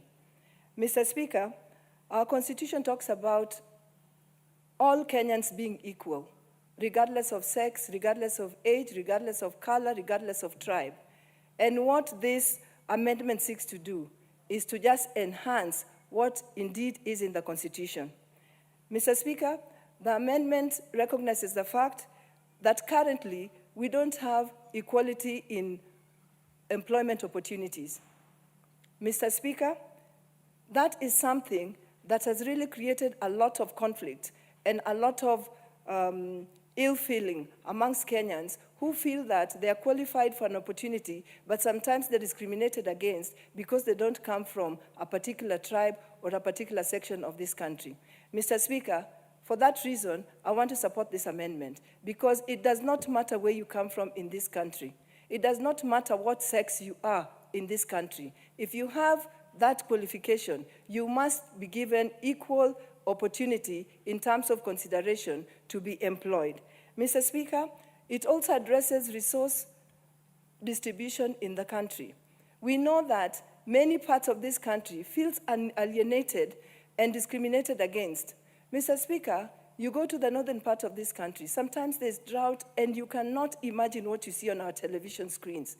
Animals dying, people dying of hunger, yet in other parts of the country, there's bonus and there's a lot of food, Mr. Speaker, and people seem to be prospering when other parts of the country, people seem to be, to actually be dying. Mr. Speaker, this will actually ensure that the country, or a lot of effort, is put in ensuring that whatever is plentiful in any part of this country is actually shared amongst all Kenyans, so that we all indeed do feel like Kenyans. Mr. Speaker, affirmative action is one of the things that is well addressed in our current constitution. Mr. Speaker, we know of Article 27 that clearly states that in any opportunity or in any appointive position, there must not be discrimination of sexes. If, for example, you have an opportunity to employ 3 people, you can have 2 people being male and 1 being a woman. Or you can have 2 people being female and 1 being a man. In that way, we have inclusion of all sexes within any appointive or elective position. But, Mr. Speaker, long after the Constitution was promulgated in 2010, that article has still not been operationalized. Mr. Speaker, the onus was given to this Parliament to actually come up with a way or a manner or a policy in which the Article 27 could be operationalized. But Parliament has failed in that. Mr. Speaker, if we do have this amendment, the focus will be on Parliament, that it must make sure that any discrimination against any sex or any part of that constitution that has not been operationalized to ensure that every Kenyan is equal to the other will be addressed. Mr. Speaker, for that reason, I support this amendment. Mr. Speaker, the amendment also talks about hate speech. We are now going into the election period, and we know what is happening in this country. Mr. Speaker, the politicians have actually been reckless in their utterances in disregard of the fact that they could actually take this country into, they could actually run down this country. Mr. Speaker, Rosa, yes, Mr. Speaker. who are the politicians? Mr. Speaker, I'm one of the politicians. Proceed. Yes, Mr. Speaker. So that including Rosa Buyu, we've actually become irresponsible in our utterances. We forget that we have the responsibility to ensure that we uphold the peace and unity of this country. But Rosa or any other politician will carelessly get up and use abusive language or say things that are discriminatory to a certain community. Mr. Speaker, I hope that with this amendment, that will be addressed. Because, Mr. Speaker, if it's not addressed, we will not wait for 2027 to have elections. Because what is happening in the country now, Mr. Speaker, is something that should not be encouraged. Mr. Speaker, for that reason, I actually support this amendment. Mr. Speaker, my only problem is this amendment does not give the commission teeth. This commission has existed for a long time, but it has become a talk shop because they will meet communities, they will actually summon people who are charged with hate speech, but they do nothing after that. So I hope that when we do come to effecting this bill, we will have addressed the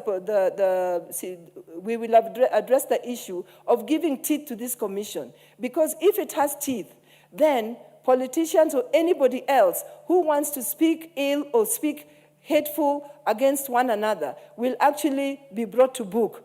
And because of that, it will act as a deterrent so that we all align ourselves to being one unified country, one peaceful country. But without that, Mr. Speaker, this commission will still be a talk shop and a toothless commission. So I would urge this committee that when we do move, Mr. Speaker, we must give teeth to this committee to ensure that it does what it's supposed to do. Because, Mr. Speaker, we have gone to many countries, but there's no country like home.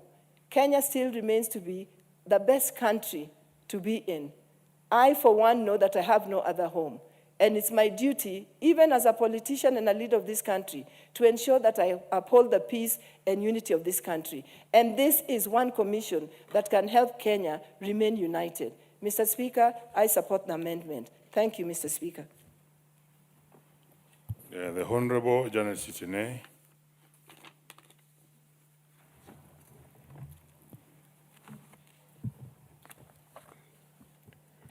Thank you, Honorable Speaker.